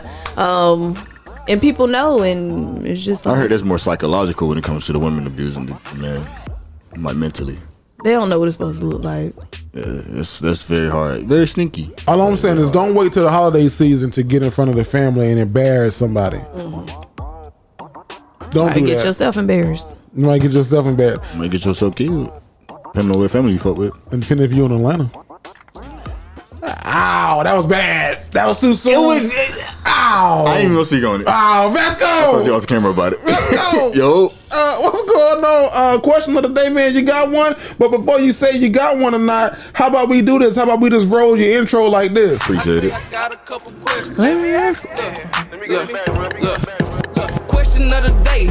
Yo, what it is, what it do, man? It's your boy Sko. And question of the day today we got. Y'all ready? Yeah, I hope so. Cool. What have you been the most thankful for this year?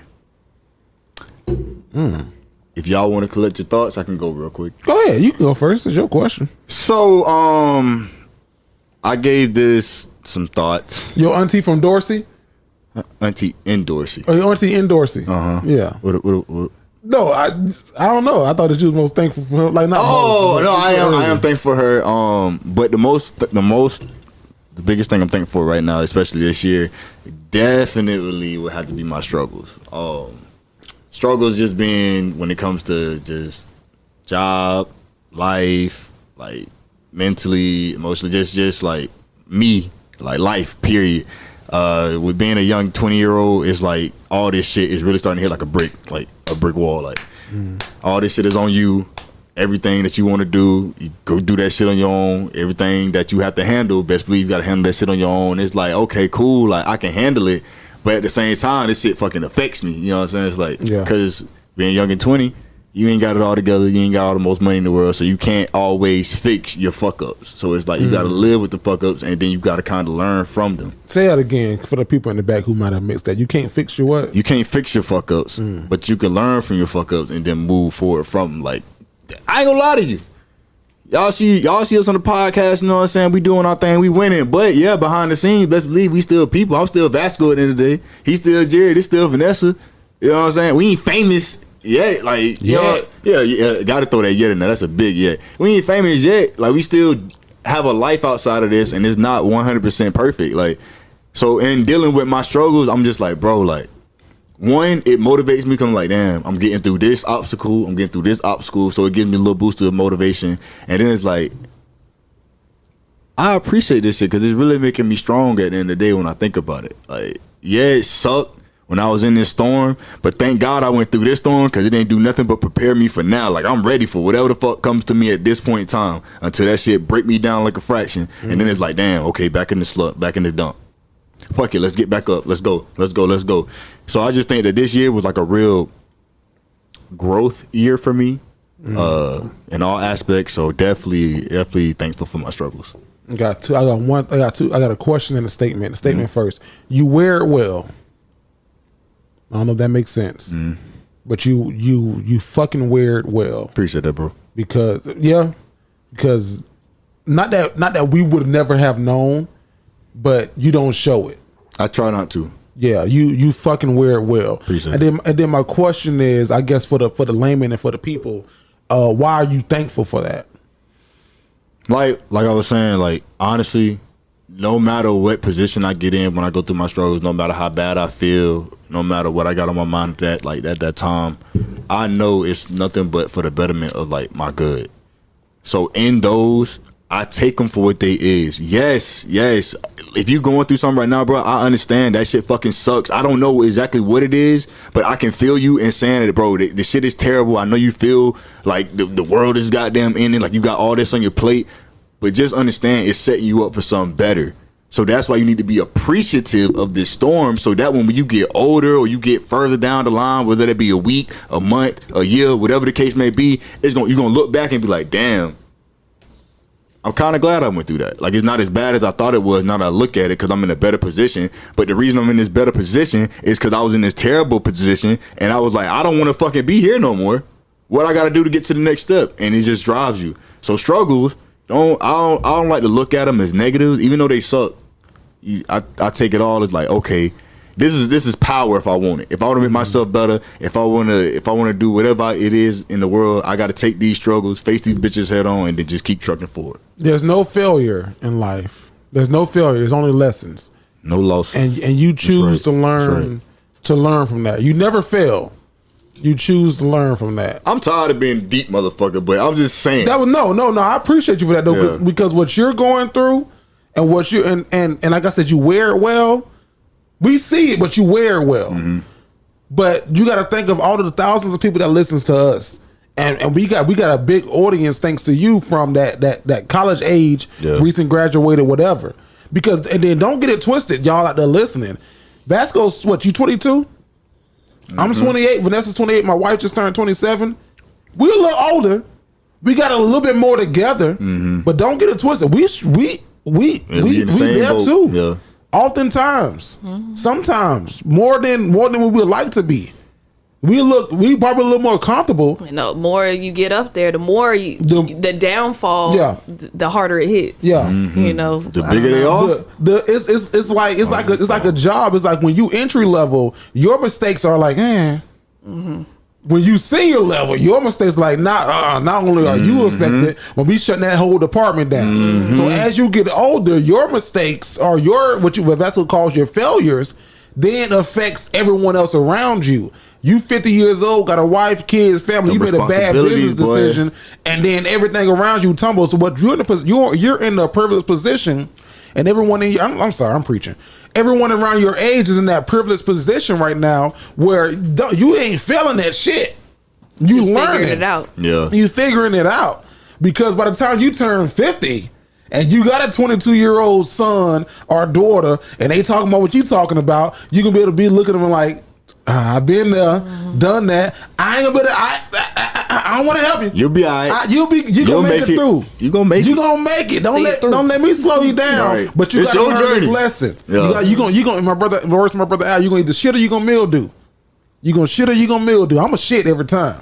I ain't gonna mildew. But I'm sorry, Vasco, what's your question? Shit. But no, I appreciate you for that. No, for sure. All right, question of the day is, if you just tuning in, and to my friends, what have you been most thankful for this year?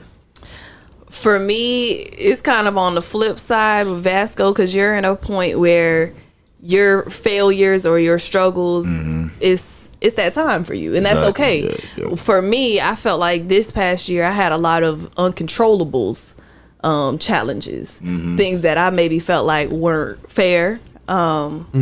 but they just happened, and I had to deal with them as they came. So I think my biggest thing that I've been thankful for, not to be cliche or mushy, is my support system. Okay. I lost my line sister, lost my job, had to get it back, I was in school, like there was a lot of moving parts, trying to run a business, doing this every week, despite it all.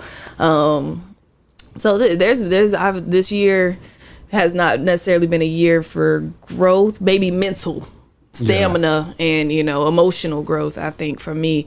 So I'm most thankful for my support system, my boyfriend coming in here with y'all, my family has helped me out, and not just with money, with other things, with pulling me out the house and pulling me out my slumps and things like that. So, or supporting me with this or with my own bit, just everything. So my support system, because everybody don't have that, and I'm very, very thankful. I would say I'm most thankful for, of course, my support system from my wife. My wife is my biggest cheerleader. My wife. If I say something, my wife is like, all right, we'll try it. Shit, we'll try. I don't know, but we'll try it. My family, from my brothers, my sisters, my mom, extended family. I'm thankful for life. I had to go to 3 funerals this year, and that was tough, man. Like the last funeral that I had to go to, I didn't even go to the funeral. I didn't go to the funeral. I said I am not. My cousin Josh was a year younger than me. He's 20. He just turned 27 in August. I said he was a year younger than me. I said I do not want to see him land at a state like that. I said I'm not going to the funeral. I said I'm gonna come to everything but that. I went to the burial. I went to what was supposed to be the burial, but they had some switcheroos. But I'm thankful for life, man. I'm thankful for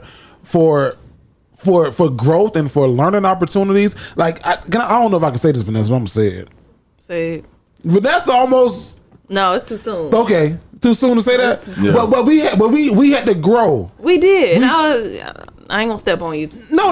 Go ahead. No, because I was thinking. I was like, ever since we had a talk, and just things have just been. because we had our struggles. Yeah, we had struggles, and I don't think on the camera they ever saw it. Maybe once or twice, 4 times, 4, 5, 6, 7. But other people go through it too. But so. but I'm thankful for for people like us in this room. Like I'm thankful for us to get together every week and get together, because that's when Vanessa was like, I was like, whoa. Hey, woo. Nobody else. Even though it might have been all put in that I didn't sounding hard. But I'm thankful for you and Vasco every week for. I think I said it on Twitter. This chemistry, like this is lightning in a bottle. Yeah, like this shit doesn't happen. Like this, no disrespect to y'all, no disrespect to everybody else that's trying to figure it out. Y'all ain't like us. Like this, like when Charlamagne, Angelique, and DJ Evie got together, they was like, "Oh shit, we got something." When this group got together, I was like, "Oh shit, we got something." You know what I mean? So I'm thankful. What? You did a little because I was thinking about Breakfast Club, but I don't want to talk bad on down. Just thinking about like when we talking about chemistry, like a lot of times I'll listen and it's just to them. Yeah, the chemistry seems off. Yeah, nowadays it do. 100%. Well, here recently they're trying to build it back. We talking about the old one, the early days. The early days. But yeah, I'm thankful for that, man, for employment, for health, for support, for friends that love you, and for family, and for my wife who loves me unconditionally despite my all, despite me, for families who love me despite me, because I'm shit. Well, I try to be not a perfect Paul. Because Patty's what they call a girl, right? A perfect Paul. Am I? What? I try to be perfect. A perfect Patty? If I do, I'm trying to think. I don't try to be a perfect Paul, but like that's the. I always say like excellence or greatness. That in my email signature is signed "Be Great." And if I send an email to somebody, it's like Jerry, be great, and my name is Jerry the Great, and I signed it that because we're all striving for greatness, or should be. If you ain't striving for greatness, you ain't in that circle from earlier. You got shit to lose. You ain't got shit to lose. Yeah. Okay. But we're all striving for greatness. So for in spite of me falling great of greatness, which we all do, we're never going to be great. The only person that was great was Jesus. In spite of me falling short of that greatness, y'all love me despite it all. I'm appreciative and I'm thankful for that. Facts. 100, man. We appreciate you, Jerry. Thank you, Vanessa. That's the first time you ever said that. No, is it? No. No, that's not. That might be the first time, Vanessa. Look at Vasco. Vasco looking like maybe. I'm not getting in the middle of this. That's I'm what just trying to think. No, Now I'm thinking like, when have I ever said it? That was the perfect time. Ready to go. So the next topic. Oh! I'm just bullshit. Hey, honestly though, bro. No. I don't want to because I want no Well, give me my fucking thankful shit back then, goddamn. I'm trying to give it to him. Everybody's seen this on video. Not gonna have me cried on this podcast. Not gonna have me cry. Like Marlon, stop. Okay, you look like the dude from the Crybaby rapper. What's that? The little the sour gumbo. head. Look. Vasco, it's your segment, man. You can close whenever you're ready. Ladies and gentlemen, y'all heard it here first, man. Y'all heard what we thought. And we love y'all. And what I'm we're sorry. thankful for. But we want to hear what you're thankful for. Let us know down in the comments, man. This has been Question of the Day. I was going to say my name, but yeah, I want to end it down. Go ahead, I roll say it. I got a couple questions. Let me ask you. Look. Question of the day. Nessa! You. So, can we give a shout out to the whiskey that we have? Yeah, I like that. What? You lost something, so you need a little guidance. Yeah, there you go, brother. Oh my God. Please don't unsubscribe. I'm so funny, I was guys. like, where's he going? I'm following. I know people was listening like that drink got Vasco. No, god damn.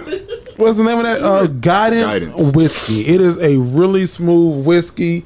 It's good, and we're gonna take another shot of it, man. We're gonna do another little Up to it, thing. down to it for those who don't do it.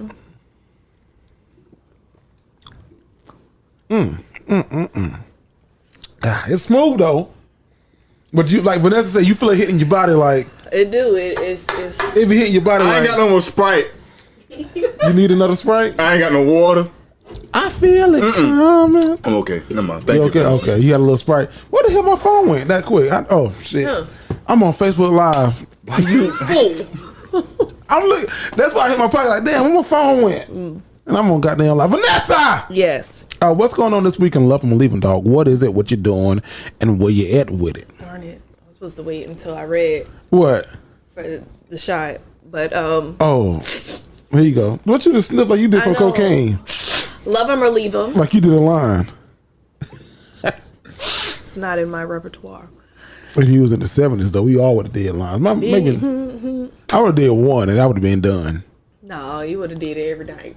A line? Yes. No. Then people was just doing it. Yeah. To do it, It was the coke room, not the bathroom. Yes. I would have did one line. I'd be like, you know what? I saw Jesus. I'm good. No.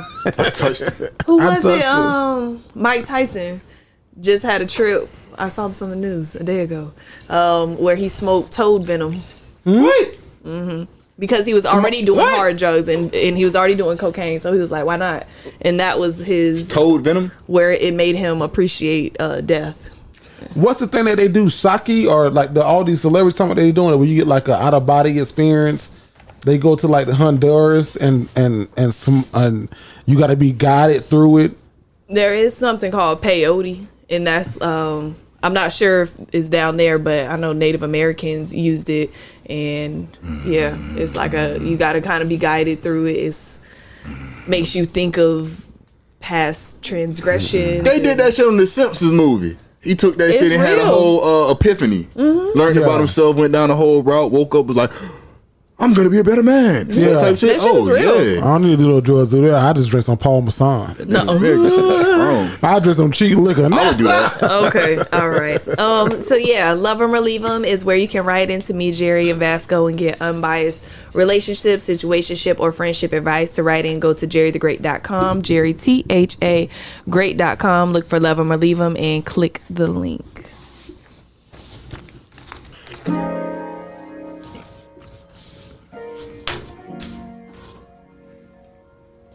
My baby daddy, Little Rock, Arkansas. Hey, Play Cousins. I've been watching for a while now, and I enjoy every episode. Keep up the great work. Okay, so I'm a 20-year-old female, and this year I recently got pregnant with my first child in February.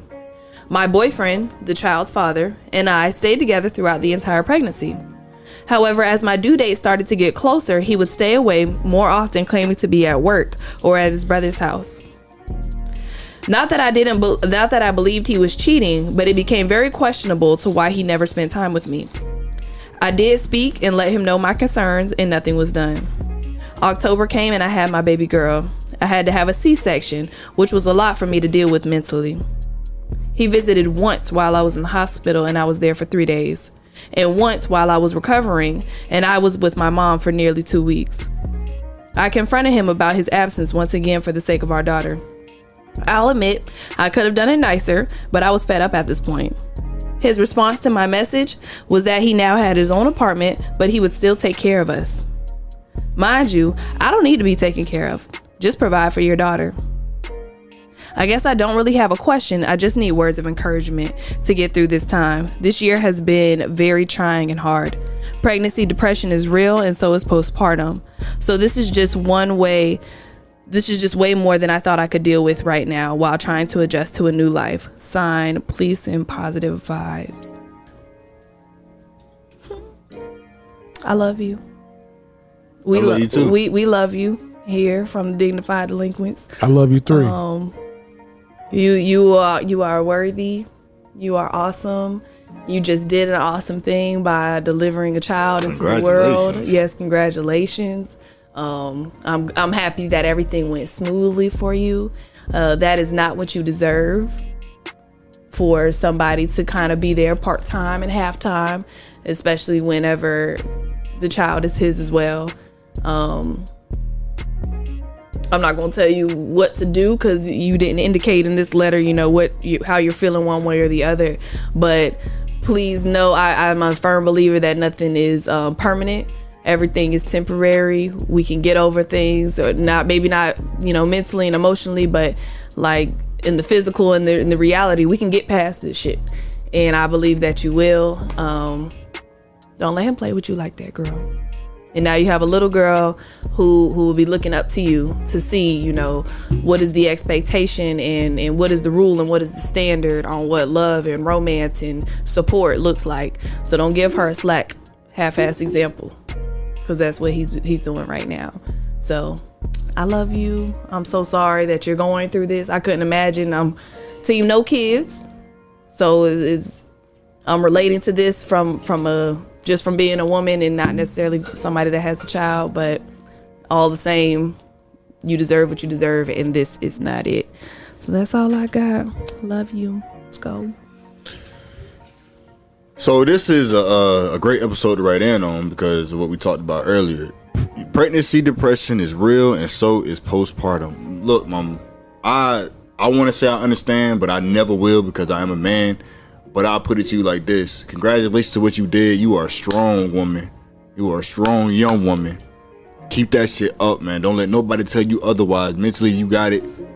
I know it's tough, but these are the struggles that you're facing right now. But like I said earlier, you're going to handle these struggles, and you're going to be okay, and you're going to learn through them. The biggest thing is, you're 20 years old, and I'm assuming he's around the same age. So both of y'all are young, and y'all just now have to, well, I don't want to say have to, but are about to start this family, I presume. And I know that's a lot on your plate, but best believe, you can handle it. And he gonna help you. Now, he might be dealing with it in his own way, whatever the case may be. I ain't finna stick up for bro, whatever, but I just, what I'm saying, I'm the only thing because y'all both young. Y'all take that little help that he gives you. Yeah, y'all both got things going on. And when he reaches out his hand, don't reject it, This is your partner now. Y'all are forever tied to each other. So at the end of the day, he's gonna want what's best for you and his child. I know he wasn't there those days, but just talk to him, see what was up. He should have been, because that was a very, I don't want to say traumatic, but play into that in a stressful situation for you to be in.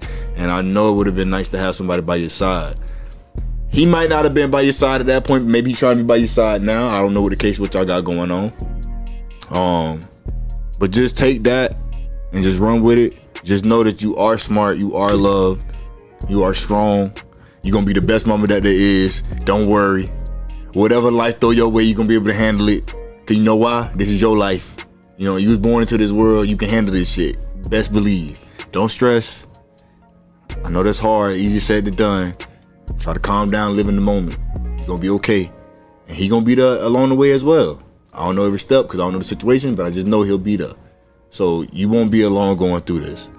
Just keep your head up, sending positive vibes. Scope. Jerry? You saw that bitch, Scope. You saw that? Scope. Peace and love. I gotta say, when I saw this letter come through our timeline or our pike of letters, at first I thought it was just like a regular.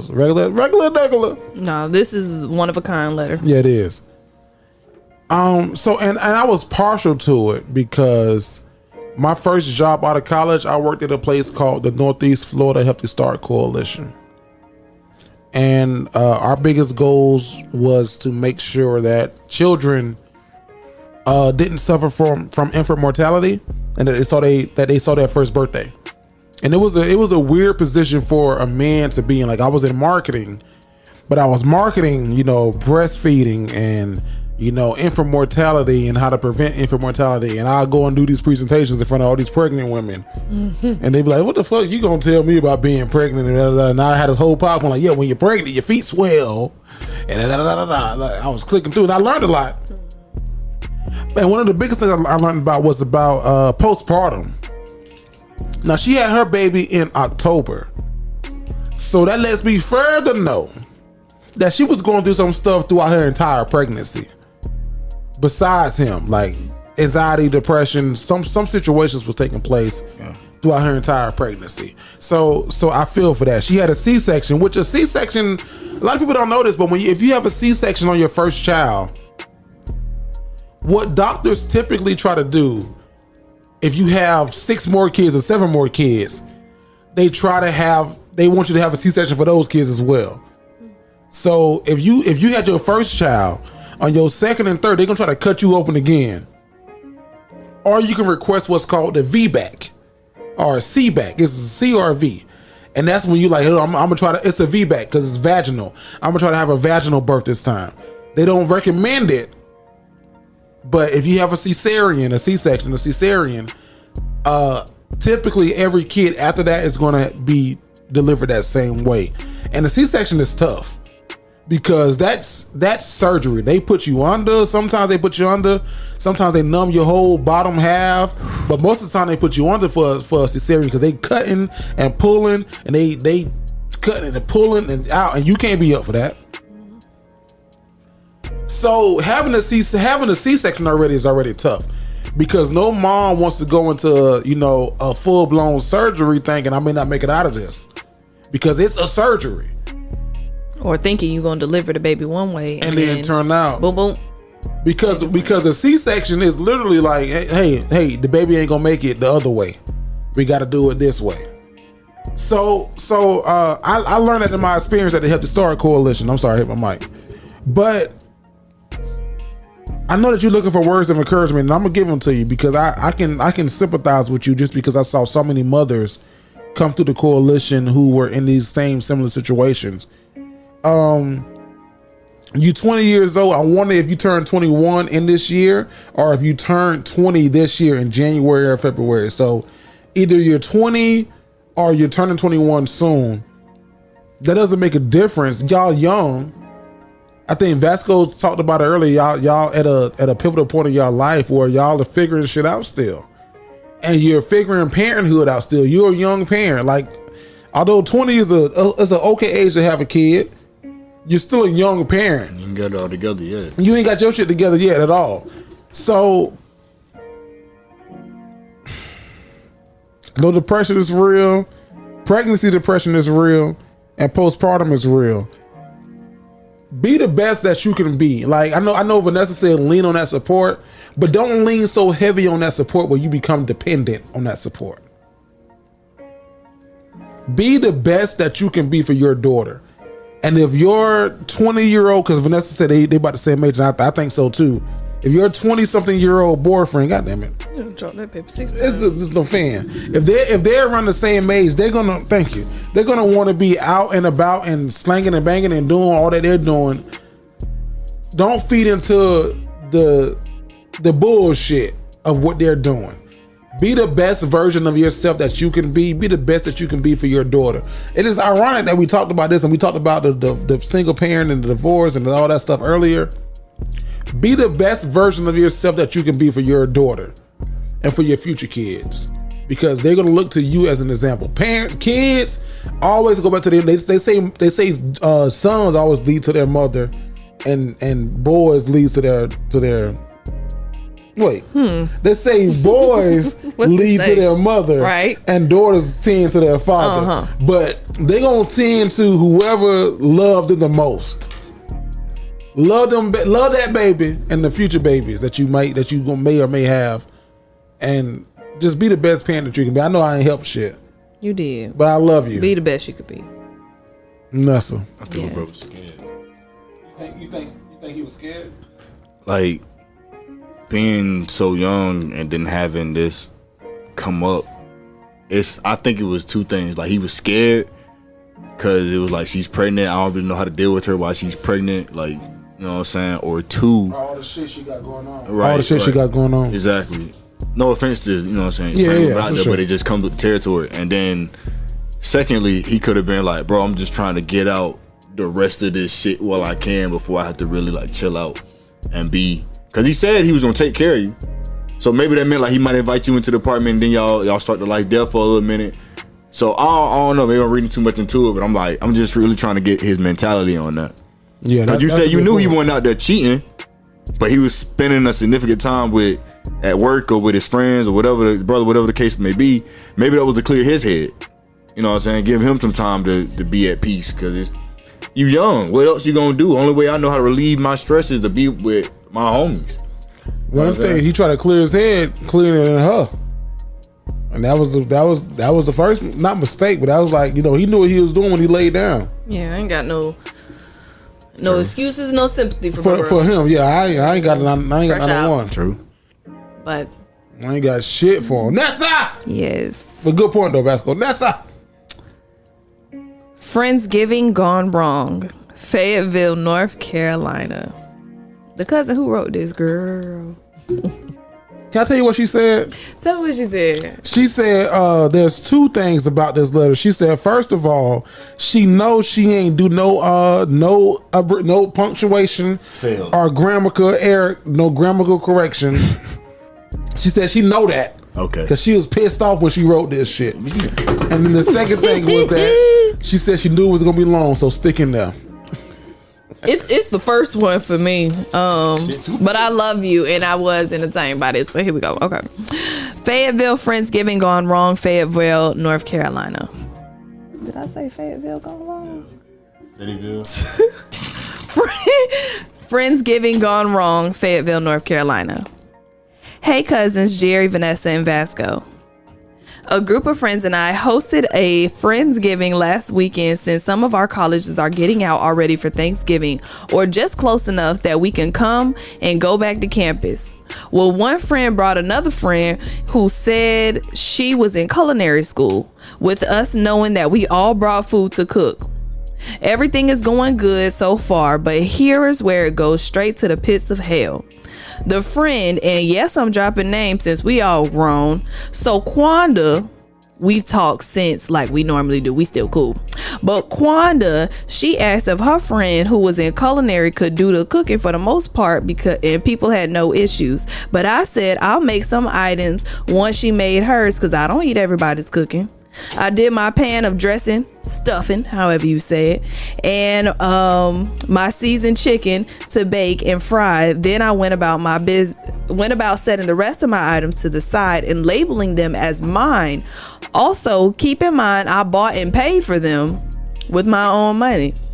Okay, I leave and let her do her thing, and I come back and my dressing is in the oven, which is cool, but this girl is arranging food on the table, still covered, and she asked me could I take the stuffing out of the oven and bring it to the table, which I did. But the whole time I'm thinking, where is the food that I set aside? Now we're about to eat. Cousins. What is this? Nothing looked like food no more. She boiled the chicken, which looks like mush now. We were supposed to have wild rice, which we did have wild rice because it wasn't cooked. The ham had ice in it still, and she smashed the potato salad and put raisins and nuts in a half of my pan of dressing. Now we're all at the table with a big plate of what the fuck, and with the side of dressing. All you hear is breathing and texting. I mean, no one is eating or anything. Then I asked the friend who asked if her friend could cook to come with me outside. I said I didn't say it rudely, maybe coldly, but not rudely, which all I said was, I understand that you said she was in culinary school, but is she going to class? Cause the shit on that table is not food no more, and I just want my money back. And I left the Airbnb. So am I wrong for asking for my money back? That's the first sign of punctuation. Knowing I set myself to the side with my name on it, I asked a friend for a refund face to face, and she told me that I didn't even try it. And not for me to die, because the food looks a whole lot like attempted murder. And I'm not trying to be funny. That's just how it was. And I know she was lying about her cooking, because and if you don't know what I mean by we, look at the palm of your hand. Now turn it over. That we don't eat stuff like that. That's no shade to anyone, but I'm not about to die. Son, you got me fucked up. With a W. Girl. Hey, man. Say, man. Oh, my gosh. This bitch said the ham had ice in it. You know how fucking mad I'll be at taking a bite. You not wrong for asking for your money back, because the stuff is expensive. We was talking about that earlier. You know, watching your mama and grandma and them make Thanksgiving dinner, and then now we older, we go to the store and get the shit ourselves. Shit not cheap. Ain't nothing cheap about it. So get your money back if you can, but don't press it. Please. Please don't press it. Please don't go on Instagram and take a picture of this girl food. Please do not tag or berate her. Just take that L. Next time, cook it and bring it over like a potluck. Just Jerry. Was the girl, if I'm hearing you right, was the cook white? Well, that's what she's insinuating, because she's saying black people. That's what I gathered. We don't eat everybody food, and we don't eat stuff that look like that. So I guess maybe there were others, races there, who maybe do eat just anything. But nobody was eating it. It was just no one was eating and it. texting at the table. You not wrong. I see what type of friend you is though. Break it down like a fraction. What kind of friend she is? She's difficult, but also someone good to have in your back pocket. Is she confrontational? She is, but sometimes it plays in your favor. Yeah. For example, oldness. Say we needed to get in the club. I'm gonna stay in the line. But there's always that friend in the group that'll go talk to the bouncer at the front. Yeah. And figure out a way to get us all in. Or say some shit sold out. Yes. They gonna find a way to get us in. You that friend. I can see that in you. You a good person to have in your back pocket. I like her. But every other fucking time, you probably doing a lot. Shut the fuck up. You probably doing a lot. Hush. But that's just part of your personality. You growing. Y'all young. You in college. So it's okay right now. Just keep growing, dog. Keep growing, dog. Vasco, I'm gonna go before you because you taking notes. So this is gonna be one time I'm gonna go before you. Okay. I love you. I fucking love you. I don't know who you are. You a cousin. I appreciate you. I would be pissed off too. My question is, how much did you spend? Because you know she prepped her shit. She seasoned her. She had her dressing, because white people call it stuffing. Yes. She had her dressing. She probably made like a nice dressing too. My wife makes a really good seafood dressing. Seafood dressing. Seafood dressing. Now, it's expensive as fuck to make, but it's good. And I don't even eat dressing. Heard of that? Yeah, seafood dressing. So she probably had her grandma recipe too, like a recipe from her grandma. That she's like, hey, it's Friendsgiving. I'm gonna come with my friends and I'm gonna give. Like normally, you know what made me think that Vanessa, you 100% right that she that friend that's like be doing too much. It's because she did a lot for the Friendsgiving. She had the chicken, she had the stuffing. She put her shit to the side and marked it. She was part of the group chat that made this shit happen. Yeah, she made this shit happen. And then she wasn't even she tripped a little bit when her other friend was like, "Hey, my friend gonna come in and she gonna cook for everybody. You know, she in culinary school." She wanted to trip. She sounds like me a little bit. She wanted to say she wanted to say something, but for the sake of Friendsgiving, for the peace, for the love. All right, Keisha. You say she can cook, let the bitch cook. She frugal too. I can tell she one of them friends. Like if we go out together, okay, I buy one drink, you buy the next round. No, we just go back and forth. Yeah. But you one of them people that keep tabs. I feel that. Bitch, I'm up 3. Hey, you owe me $4.30 from the Uber. But if you ain't got it, it's okay. I'm just letting you know. I love you, cousin. I do love you like a play cousin, and you're not wrong. I appreciate you for bringing the friend outside and saying, "What the fuck is this?" Because that's what she said when she brought her friend outside. She said, "What the fuck is this?" The chicken. This bitch boiled the chicken. You ever ate boiled chicken with rice? With rice, Perlo chicken, Perlo rice. But you don't just boil no goddamn chicken. No. Answer me this if you will in the comments. Did the girl come with her chef jacket on? No, she didn't. She come with her chef jacket on. The plus side, she ain't say nothing about her cleanliness. Yeah, that is the silver lining in this silver story. Lining. And I know you watching in the comments. Just do it from a spam account or something. Just right from an account that's not yours. Did she have her chef jacket on? Was she clean? And how was she acting? Was she acting like, we got a chicken walking backwards? You know they be in the restaurants. We got a dog barking outside. Like what was she do? Like was she in her mode? Because I can see how pissed you would be. Like you got your mouth, in the words of my mama, tuned up for some food. My mouth was tuned up for this good ass food, and here it is. You done fucked everything up. Ain't nothing worse than that. Have my mouth good and tuned for your goddamn dressing. They came and fucked it up. Vasco, bro, let's give her a round of applause. Let's give her a round of applause. Let me tell you why. You say you want to give her what? A round of applause. Yeah, go ahead and give her that real quick. Cause honestly, I commend you for not beating this girl ass. Food is one thing I know that me, my friends, nor do my family play about.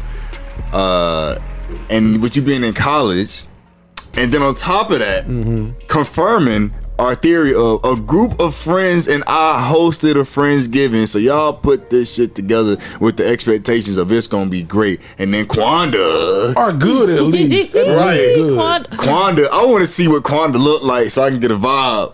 She put a name in there? Yeah. Who is Quanda? That's what's funny. She said she's no shade, but Quanda is the one who invited the motherfucking culinary girl. Quanda is her friend who invited the girl. I love you. So look though, look, Quanda.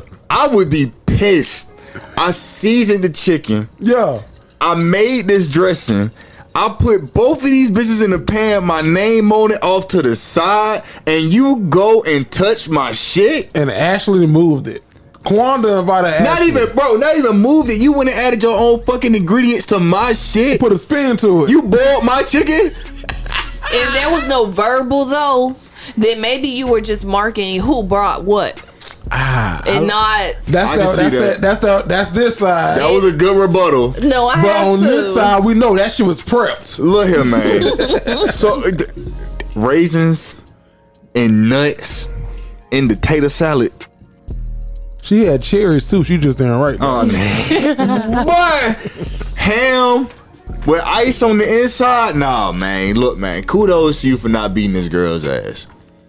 But we just gonna take this struggle and we gonna turn the loss into a lesson. We just know now we not gonna listen to Quanda's recommendations no more. Quanda too nice. Quanda way too nice. Quanda should have did a fucking pre-trial before she just said we gonna send you up in front of the damn jury and let them make the decision on what you is. Cause as of right now, Quanda's friend got the death penalty. This bitch ain't coming back. And it ain't her fault for real. Who? In the friend fault? It ain't the friend fault. It's Quanda's fault. Yeah, it is Quanda's fault. It's Quanda's fault. All Quanda's fault. It's definitely. Honestly, if you gonna be mad at anybody, be mad at Quanda. Quanda is the reason Friendsgiving went wrong. Goddamn.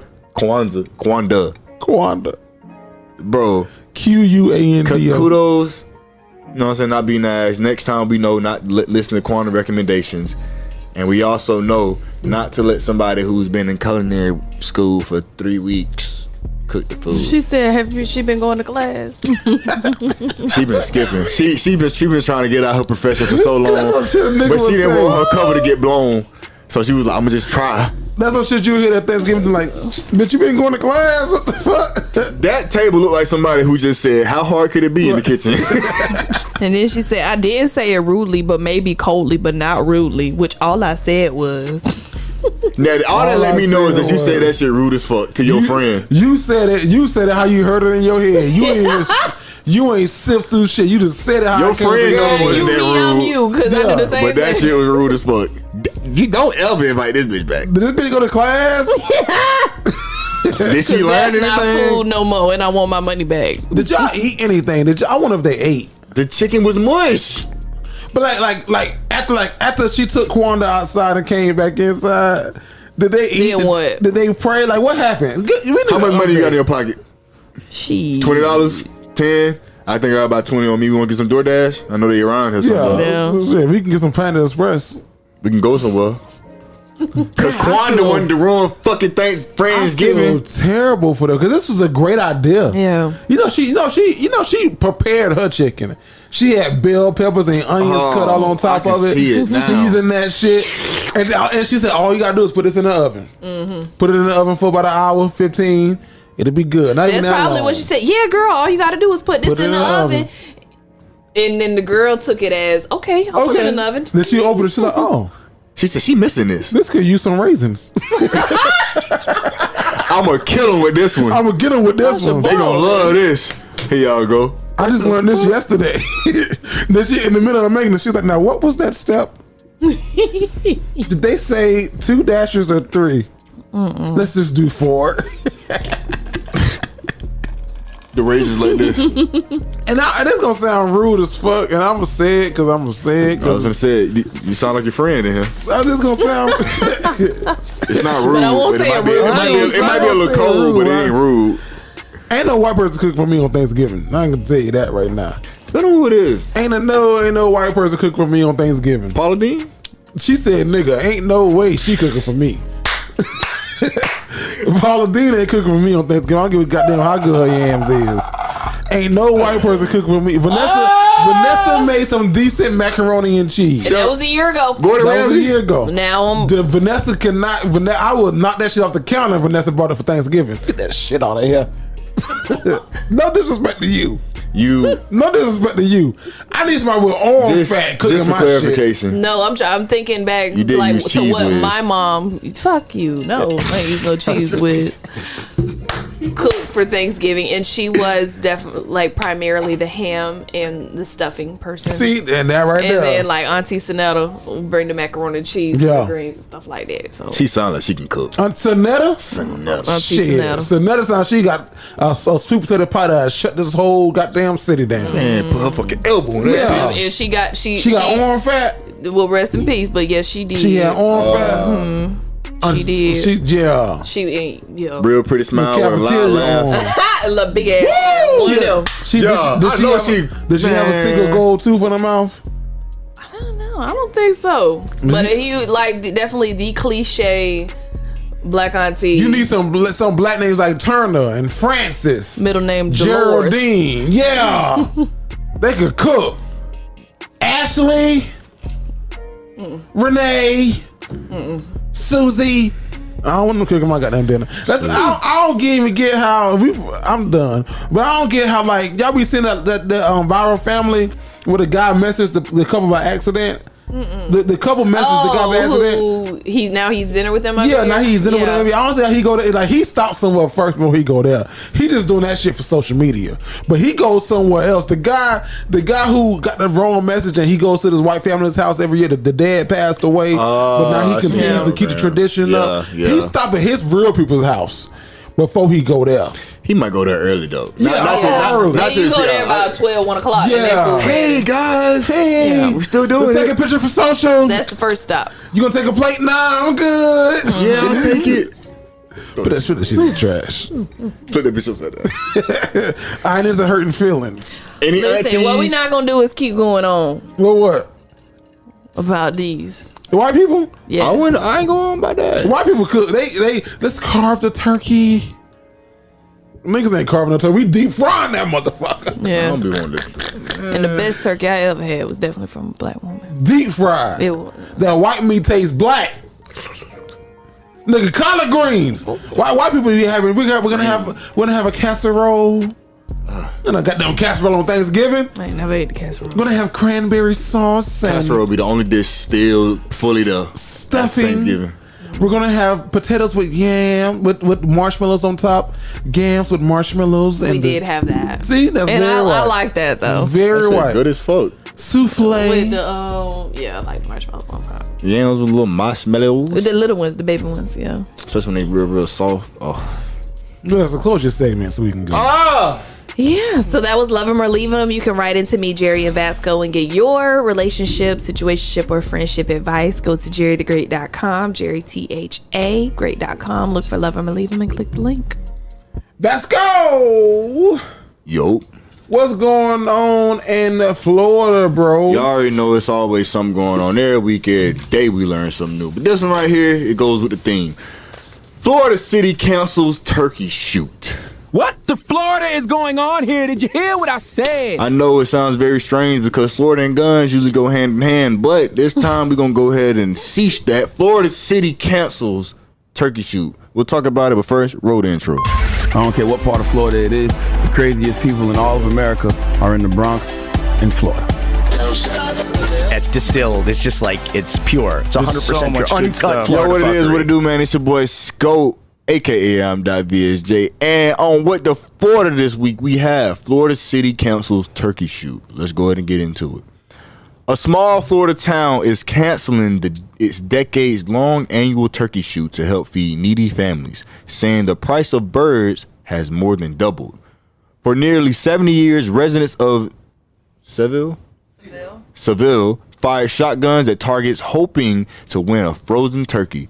But nonprofit organizers said they simply can't afford the expensive gobblers, which usually cost between 50 to 70 cents per pound.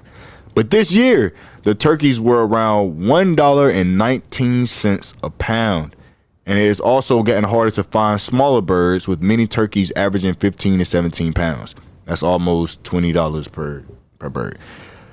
The nonprofit usually buys 60 turkeys to give away leading up to Thanksgiving, but told the Daytona Beach News Journal it couldn't even afford 30 birds. And I quote, "It's terrible," said 89-year-old Seville resident Pasco Cade, who has been attending the event since he was a teenager. And I quote, "But I'm not surprised. Everything is going sky high and it doesn't look like things are going to get better." So, in the wake of hearing about this Thanksgiving tradition being canceled, it got me thinking, hey, what are some of my Thanksgiving traditions? What are some of y'all's Thanksgiving traditions, if you have any? Because I can tell you right now, for me, biggest Thanksgiving traditions was, and I talked about it earlier in the show, is when everybody would come down to my grandma's house or my auntie's house. They both lived in the same county, and we would just have a great time, music, catching up. And I know this is like everybody, but for us, it was really a big deal because this was the one day, like, if you couldn't make the family reunions, you couldn't make the birthdays that we was hosting here, you couldn't make the whatever we was having here, Thanksgiving, you know, to be there, because everybody finna pull up with a plate. Everybody gonna be leaving with a plate as well. That's annoying. Niggas ain't paid. But You know what I'm saying? That was something good. And also in that, like I would play with my little cousins, like we throw the football around, try to keep them distracted, go ahead and build that appetite up. So when they do say, hey, it's time for everybody to eat, you know, they the first ones hopping up there. And then what other thing I wrote down? Oh, the Black Friday store mapping out. That was something special. But y'all have any like Thanksgiving traditions? Can I ask you a question about the store real quick? So what were they shooting at? I don't know if it says. Like they was shooting at targets hoping to win a frozen turkey? Turkeys? Second Targets were paragraph. turkeys? Seville fired shotguns at targets hoping to win a frozen Oh, so this is like a shoot off. Yeah. And then whoever got closest, they would give us free turkeys. Yeah. Now shoot. Now, and they said they was giving away how many turkeys a year? They was only buying 60 turkeys to give away. And then they couldn't even afford 30 this year. Damn. Yeah. You know, the price of turkeys I saw on the news. I don't know if this is true or not, but the price of turkeys went up. Well, gas is up, obviously. Gas is up 3 something. Hey, let us know what gas is in your state. In your city. state, please. I'm curious. What are we at? Like 3? We'll come do a live show. Yeah. Ish around here. Yeah, and they said We'll the price do a live of turkey show. The prices are right on gas. Literally just to get. is what, $55? $55 for a turkey. Yeah, that's what I saw. The like average 40 plus. Sheesh. That's and then the thing is like, as a black person coming from the love and belief, I don't even eat turkey like that. Like I have turkey wings. Yeah, but I don't. You can say the turkey. Just give me all to make sure the sides is laid out. Yeah, that's what I'm saying. Yeah, I think that's what my family doing this year. Like we're not even cooking a turkey. Like we just doing like turkey wings with gravy, which I appreciate. Cause that shit is delicious, and like size. Like I didn't think my mother-in-law was doing like a turkey wing kind of thing, maybe a ham, but turkey wings. I was just gonna say that's me. Like I look forward to Thanksgiving, not even for the turkey, like the brown sugar ham. Yeah, the honey baked ham. They put the pineapples on top. Fuck a turkey, man. With the little toothpicks in it. Man. The what? Them garlic cloves. The what? There's a garlic cinnamon cloves. You said garlic, and that's that. Put your hand up. That's that shit. You just misspoke. What cinnamon? What? Cinnamon cloves. Cinnamon, yes. Yeah. I don't know about no goddamn garlic on no turkey. Up. You misspoke. Thank you, Vasco. No garlic cloves. Do black people even like turkey? Like what does turkey come from for Thanksgiving? Like what's that correlation? Couldn't say. TV, I guess. I've had maybe 2 like, oh damn, you could cook a fucking turkey. Cause all my life I had ham, and then I was like, every turkey I got, I was like, like it's cold. It's not giving. It's not giving turkey moisture. Vibes. It's not. Why would I eat this instead of ham? But yeah. I met 2 people in my life that I'll eat your turkey. You gotta throw down. I'm not a turkey person either. Like I eat the ham, but I don't know about the turkey. Is that bit juicy? I'm a bust. I don't know. The turkey? Yeah. I don't like white meat. It's tender. I can't stand white meat. Word? I like dark meat. You ain't. I'm telling you, I done had some of the moistest. Yeah, juice turkey. You slice that bitch open. You can't find it everywhere. Nah. But you can't find what? Good turkey everywhere? Good turkey, no. For the most part, it's gonna be dry. But you gotta have like a dressing, or not a dressing, but like a little gravy, like a little gravy with your turkey. Top 5 turkey. Wet ass turkey video. Do y'all do a like y'all be around the table? And say what you thankful for. Yeah. Vasco's question. I'm sorry. What's your Thanksgiving tradition, Jerry? I don't know. It's changed. It changed year to year. Y'all need to start making your own. No, not year to year. But that's the thing. Like I have a big family, so we can't be like, we're gonna host Thanksgiving here because my house will be over. My house will like a pack of biscuits when you bust them bitches open. That's how my house is looking. We host Thanksgiving here. So where do y'all host it? Do somebody in your family? So my mama does it. So like the Vasco's point. My mama's house was the spot. The spot, right? Is it large? Yeah, it's decent. It's a house. Bigger than your house? It's laid out different.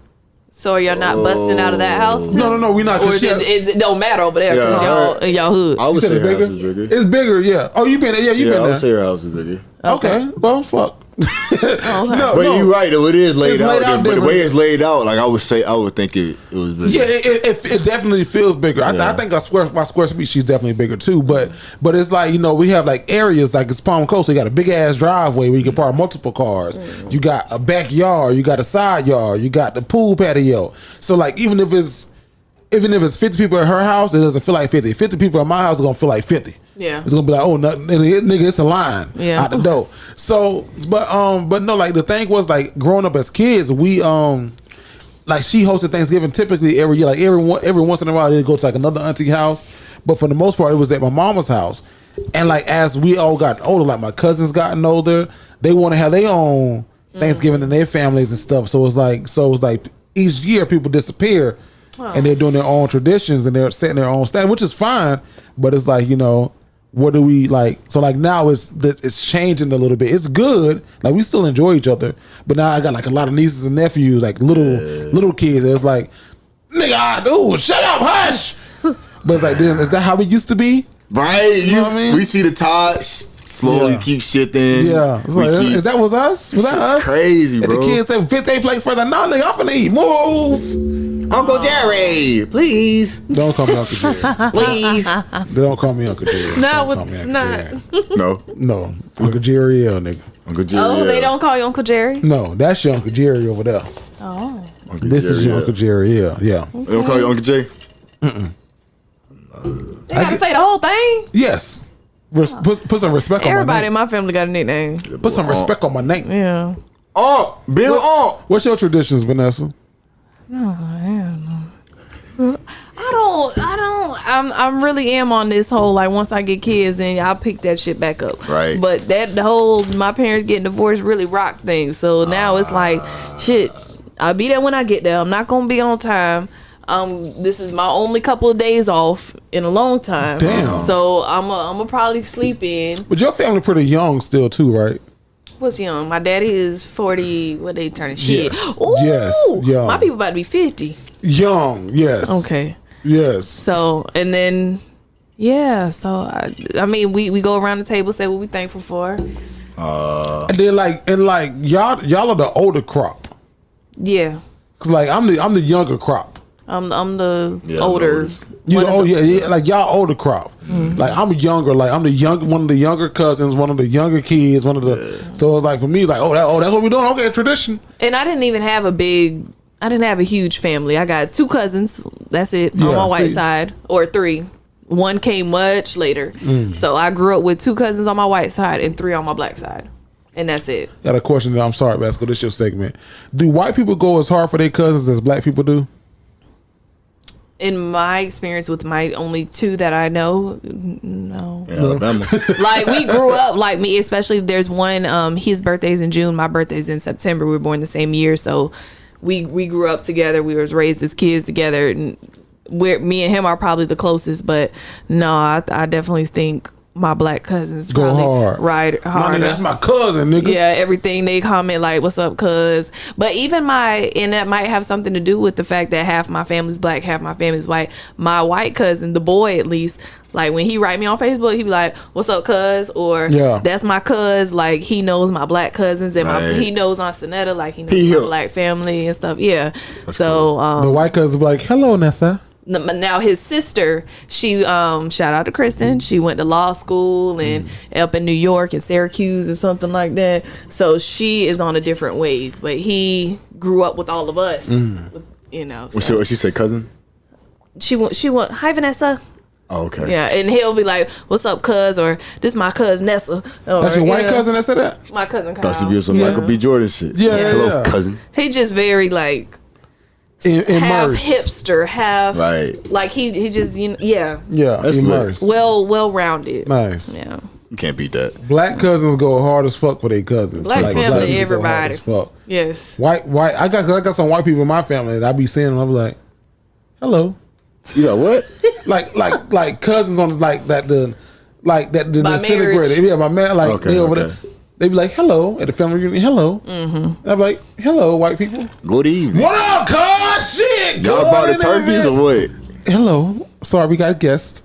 For my black family, we are the white kids, but we set up the family reunion that we just had, that little one that we had or whatever. And for going back to Atlanta for Thanksgiving, if we go, like, we didn't set that up, but we like, hey, we want to meet everybody, so what's up? We coming. And they have definitely received us, and y'all the white cousins. We are the speck of white. Yeah. Y'all the different, like, ooh. Yeah, well, I was talking to my grandpa about it actually, and he was Uncle like, James showed it.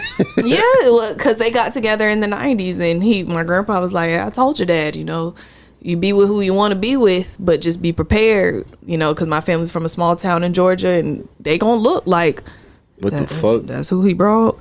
Like they gonna try you, so the salt, boy. Be prepared to stand in the paint. For the salt, it was different times. Them eyes on both sides. Yeah, but make you who you is though. Yeah. Let's go. Close your segment out, man. Y'all already know, man. This is What the Florida. Let me read the title for y'all once again, man. Cause it's sad out here, especially on Thanksgiving. Florida City cancels the famous turkey shoot. What the Florida is going on here? Did you hear what I said? You know what I said because you heard what I said. If you missed what I said, go ahead and rewind the video back. But that has been What the Florida. And you can go ahead and roll the outro. Yeah. What's the outro? We ain't got the outro. I just thought you was going to come do that. Ow. For time. It's giving. Thanksgiving. Can I somebody bring me in for me? Vasco normally does it. Jerry! Scow! You know what I'm saying? It's that time of the week again. But you want top 5? I would love it, actually. A top 5? I would love it if you have it on you. Just a handful. Just a handful. That's what I got. Look, tell me how you really feel. Tell me how you really feel. Top 5. Yep, it's your boy Jerry the Great, and listen, this week's top 5. It's not really a list. It's not really a top 5 things, but this is some of the best sounds because we in the Thanksgiving spirit.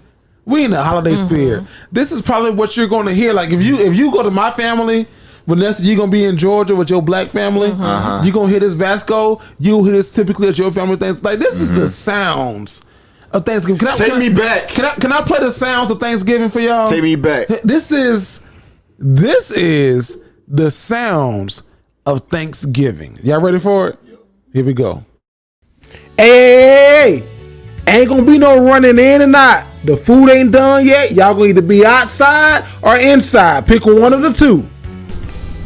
Cranberry sauce. Who non-cooking ass done brought some cranberry sauce? Damn, boy, you done got big as hell. This cake dry as hell. Hey, boy, what you drinking on? Let me get a little bit of that. I don't know who baby this is, but she said she's looking for her mama. Hey, is there meat in these greens? You know I'm a vegan now. Hey, we'll be back. We finna go take a walk. Grandma don't make them pies like she used to since granddaddy passed. Hey, who driving the blue truck? You gotta let me out real quick. Nephew, that's you? Okay, I see you. Hey, who all these kids belong to? Over here looking hungry? Shit, yeah, I ain't gonna count. You fried the hell out of this turkey. Baby, how that tater salad taste? Hey, put one of them pies up. Don't let nobody see you do it neither. That last one was like grumble to a T. Wow, oh my God. Those are the sounds of Thanksgiving. I know how much you like my pie. You better go get one before they come and get them. Hey, put one of them up for my favorite grandson, Vasco. Somebody with the blue truck gotta let me out. That is the one. That one and yeah, we about to take a walk. We'll take a walk. For me, it's like, hey, who kids these is? She hungry and she looking for her mama. No, kids must latch to you. I don't know why. I'm everybody's favorite uncle. I ain't gonna count. When I heard that replay though of we finna go take a walk, it brought back a little PTSD. Cause I remember when they used to go take walks. My little ass, I want to go take walks with my big cousins too. Yeah. Nah, you can't come with us. You can't come with us. You can't. What the fuck? Y'all ain't cooler than me. We gonna come back smelling like something you don't need to. And now you the one taking a walk. Nah. Not yet. Oh, for real? Yeah, nah. Your people know that you eat cereal? Okay. They watch the show? Yeah. Oh, well, they just found out. Nah, that's a lie. They knew. Okay. Yeah. But when I took a little break, it was like, okay. It's medicinal. Nah. my mama's a nurse. She immediately go ahead. Shut the fuck up. It's for my anxiety and depression. But no, when I get a little bit older with, you know what I'm saying, finally do get the chance to go back to another family reunion, I can go ahead and join in on the circle. Yeah. Yo, what's up? 22, 23 now. What's up? Yeah, you old enough now. They go back, hey, let's go. Your lips getting black, boy. I know you doing a little sign. I know you doing a little sign. Nah, not me, man. Not me. You made the family put in on it. For what? For the fuck yeah. If anything, You finna pay for this shit. You the one who financially stable. Why would you make me go through that? They pass it past me because they know. Oh yeah. I sit in the circle. I'll try to pass it to you. No. Instinctively, yeah. No, I ain't gonna care. I'll be that bit. I just. Oh no, I'll just be like, oh my bad. You know what I'm saying? That 10 times. Man, you sure about it, man? All right. Go ahead and get the next one to Jerry. Hell no. No, I smoked one time and stayed high for 6 months. I said I'll never do that shit again. Never ever. Man. That's my top 5 though, y'all. That's the sounds you gonna hear doing Thanksgiving. That's my top 5. Yeah. Tell me how you really feel. Hey. Tell me how you really feel. Top five. Can we make a deal? What? I don't know how obliged you'll be to it though. What's up? You eat cereal the day we hit 100K. Cause that'll be the day we get to celebrate getting our what's the silver play button? Yeah. Mm-hmm. I ain't gonna eat no shit. Come on, man. One time, a spoonful, bro. It gotta be like the little Okay, littlest, that's fine. The B2B. the Right, littlest, right. the littlest of the cereal. Okay, hey, we'll get you some, I'll get you some some Cocoa yeah. Pebbles. Yeah, that's what Vanessa just said. Nothing good. Something Yeah. without sugar on it. Horrible. Yeah, You know what I'm some saying? Cheerios. Not yeah. Honey Nut though. Off brand. The Hardy Health one. Definitely no Cinnamon Toast Crunch. Yeah. Y'all can have a Cinnamon Toast Crunch. I'll be over here with He gonna be out that big dance with them niggas. Right, we gonna get him a little lit, and then he gonna be like, yeah, shit, I hear that bit. Put a little good song on that he can step to. Hey, Scout! give me the off brand. I look like a goddamn pillowcase. Give me that cereal. I ain't gonna lie to you. You don't want the off brand of that No. cereal. Oh, that's that K9.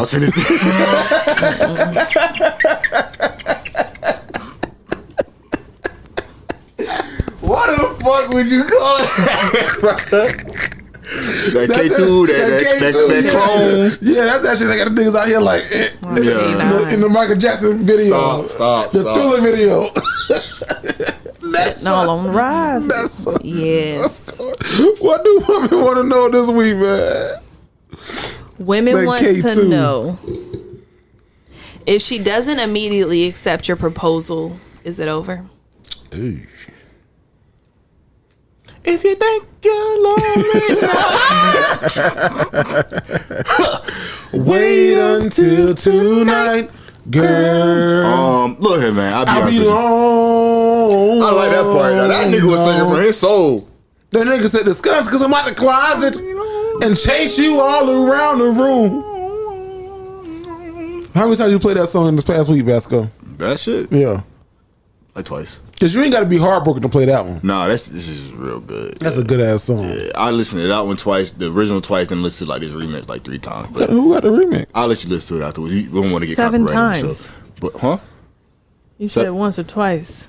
No, I listened to the original song once or twice, but then I listened to the remix of the song like 3 times. Okay, so if your girl declines your proposal, Right, sorry. is it over? He said, if you think you're lonely. But honestly though, bro,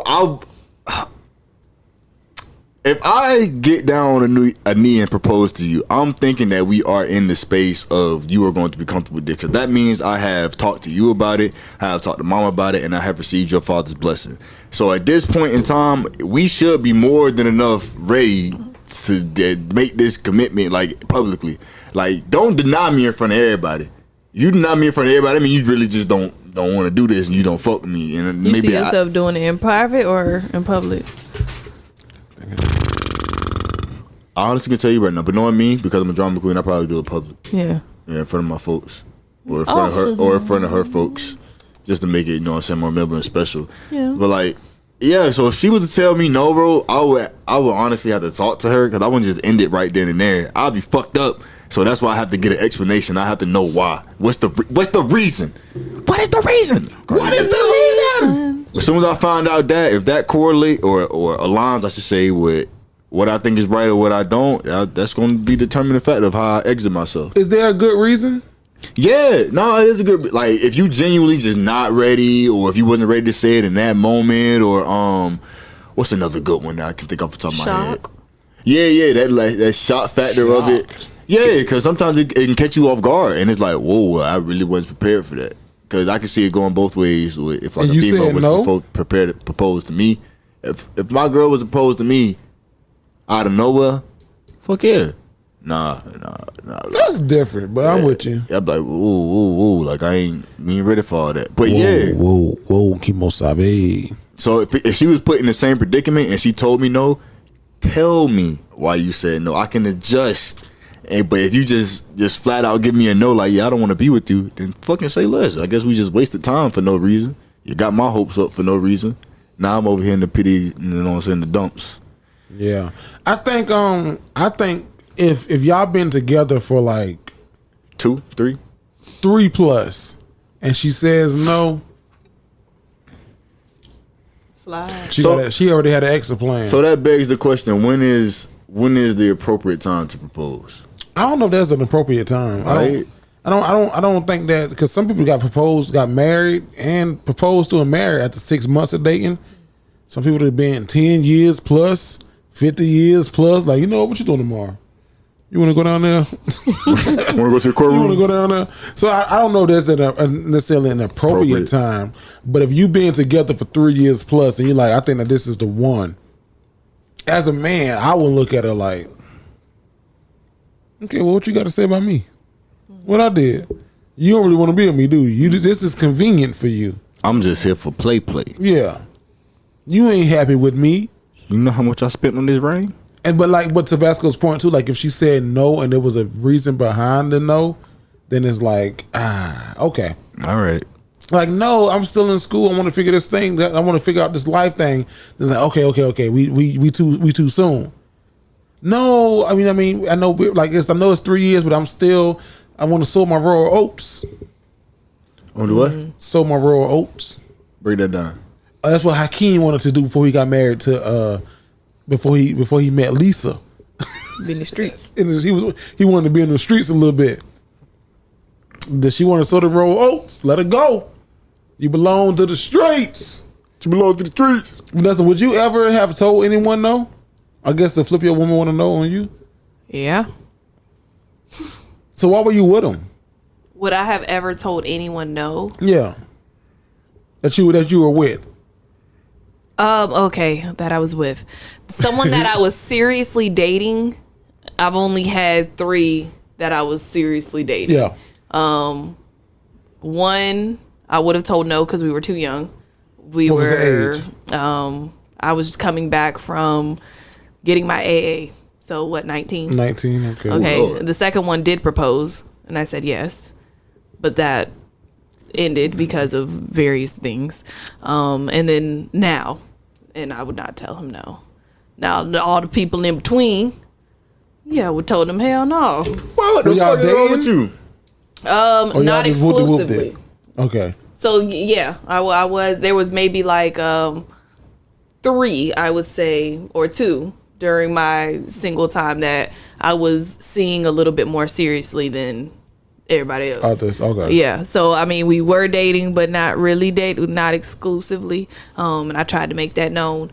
And no, I would not have. I could never be in that window. What? Not dating people exclusively? Not necessarily exclusive. Like, what we doing? Oh, I mean, it made it easy for me because I knew what I was doing. Which was what?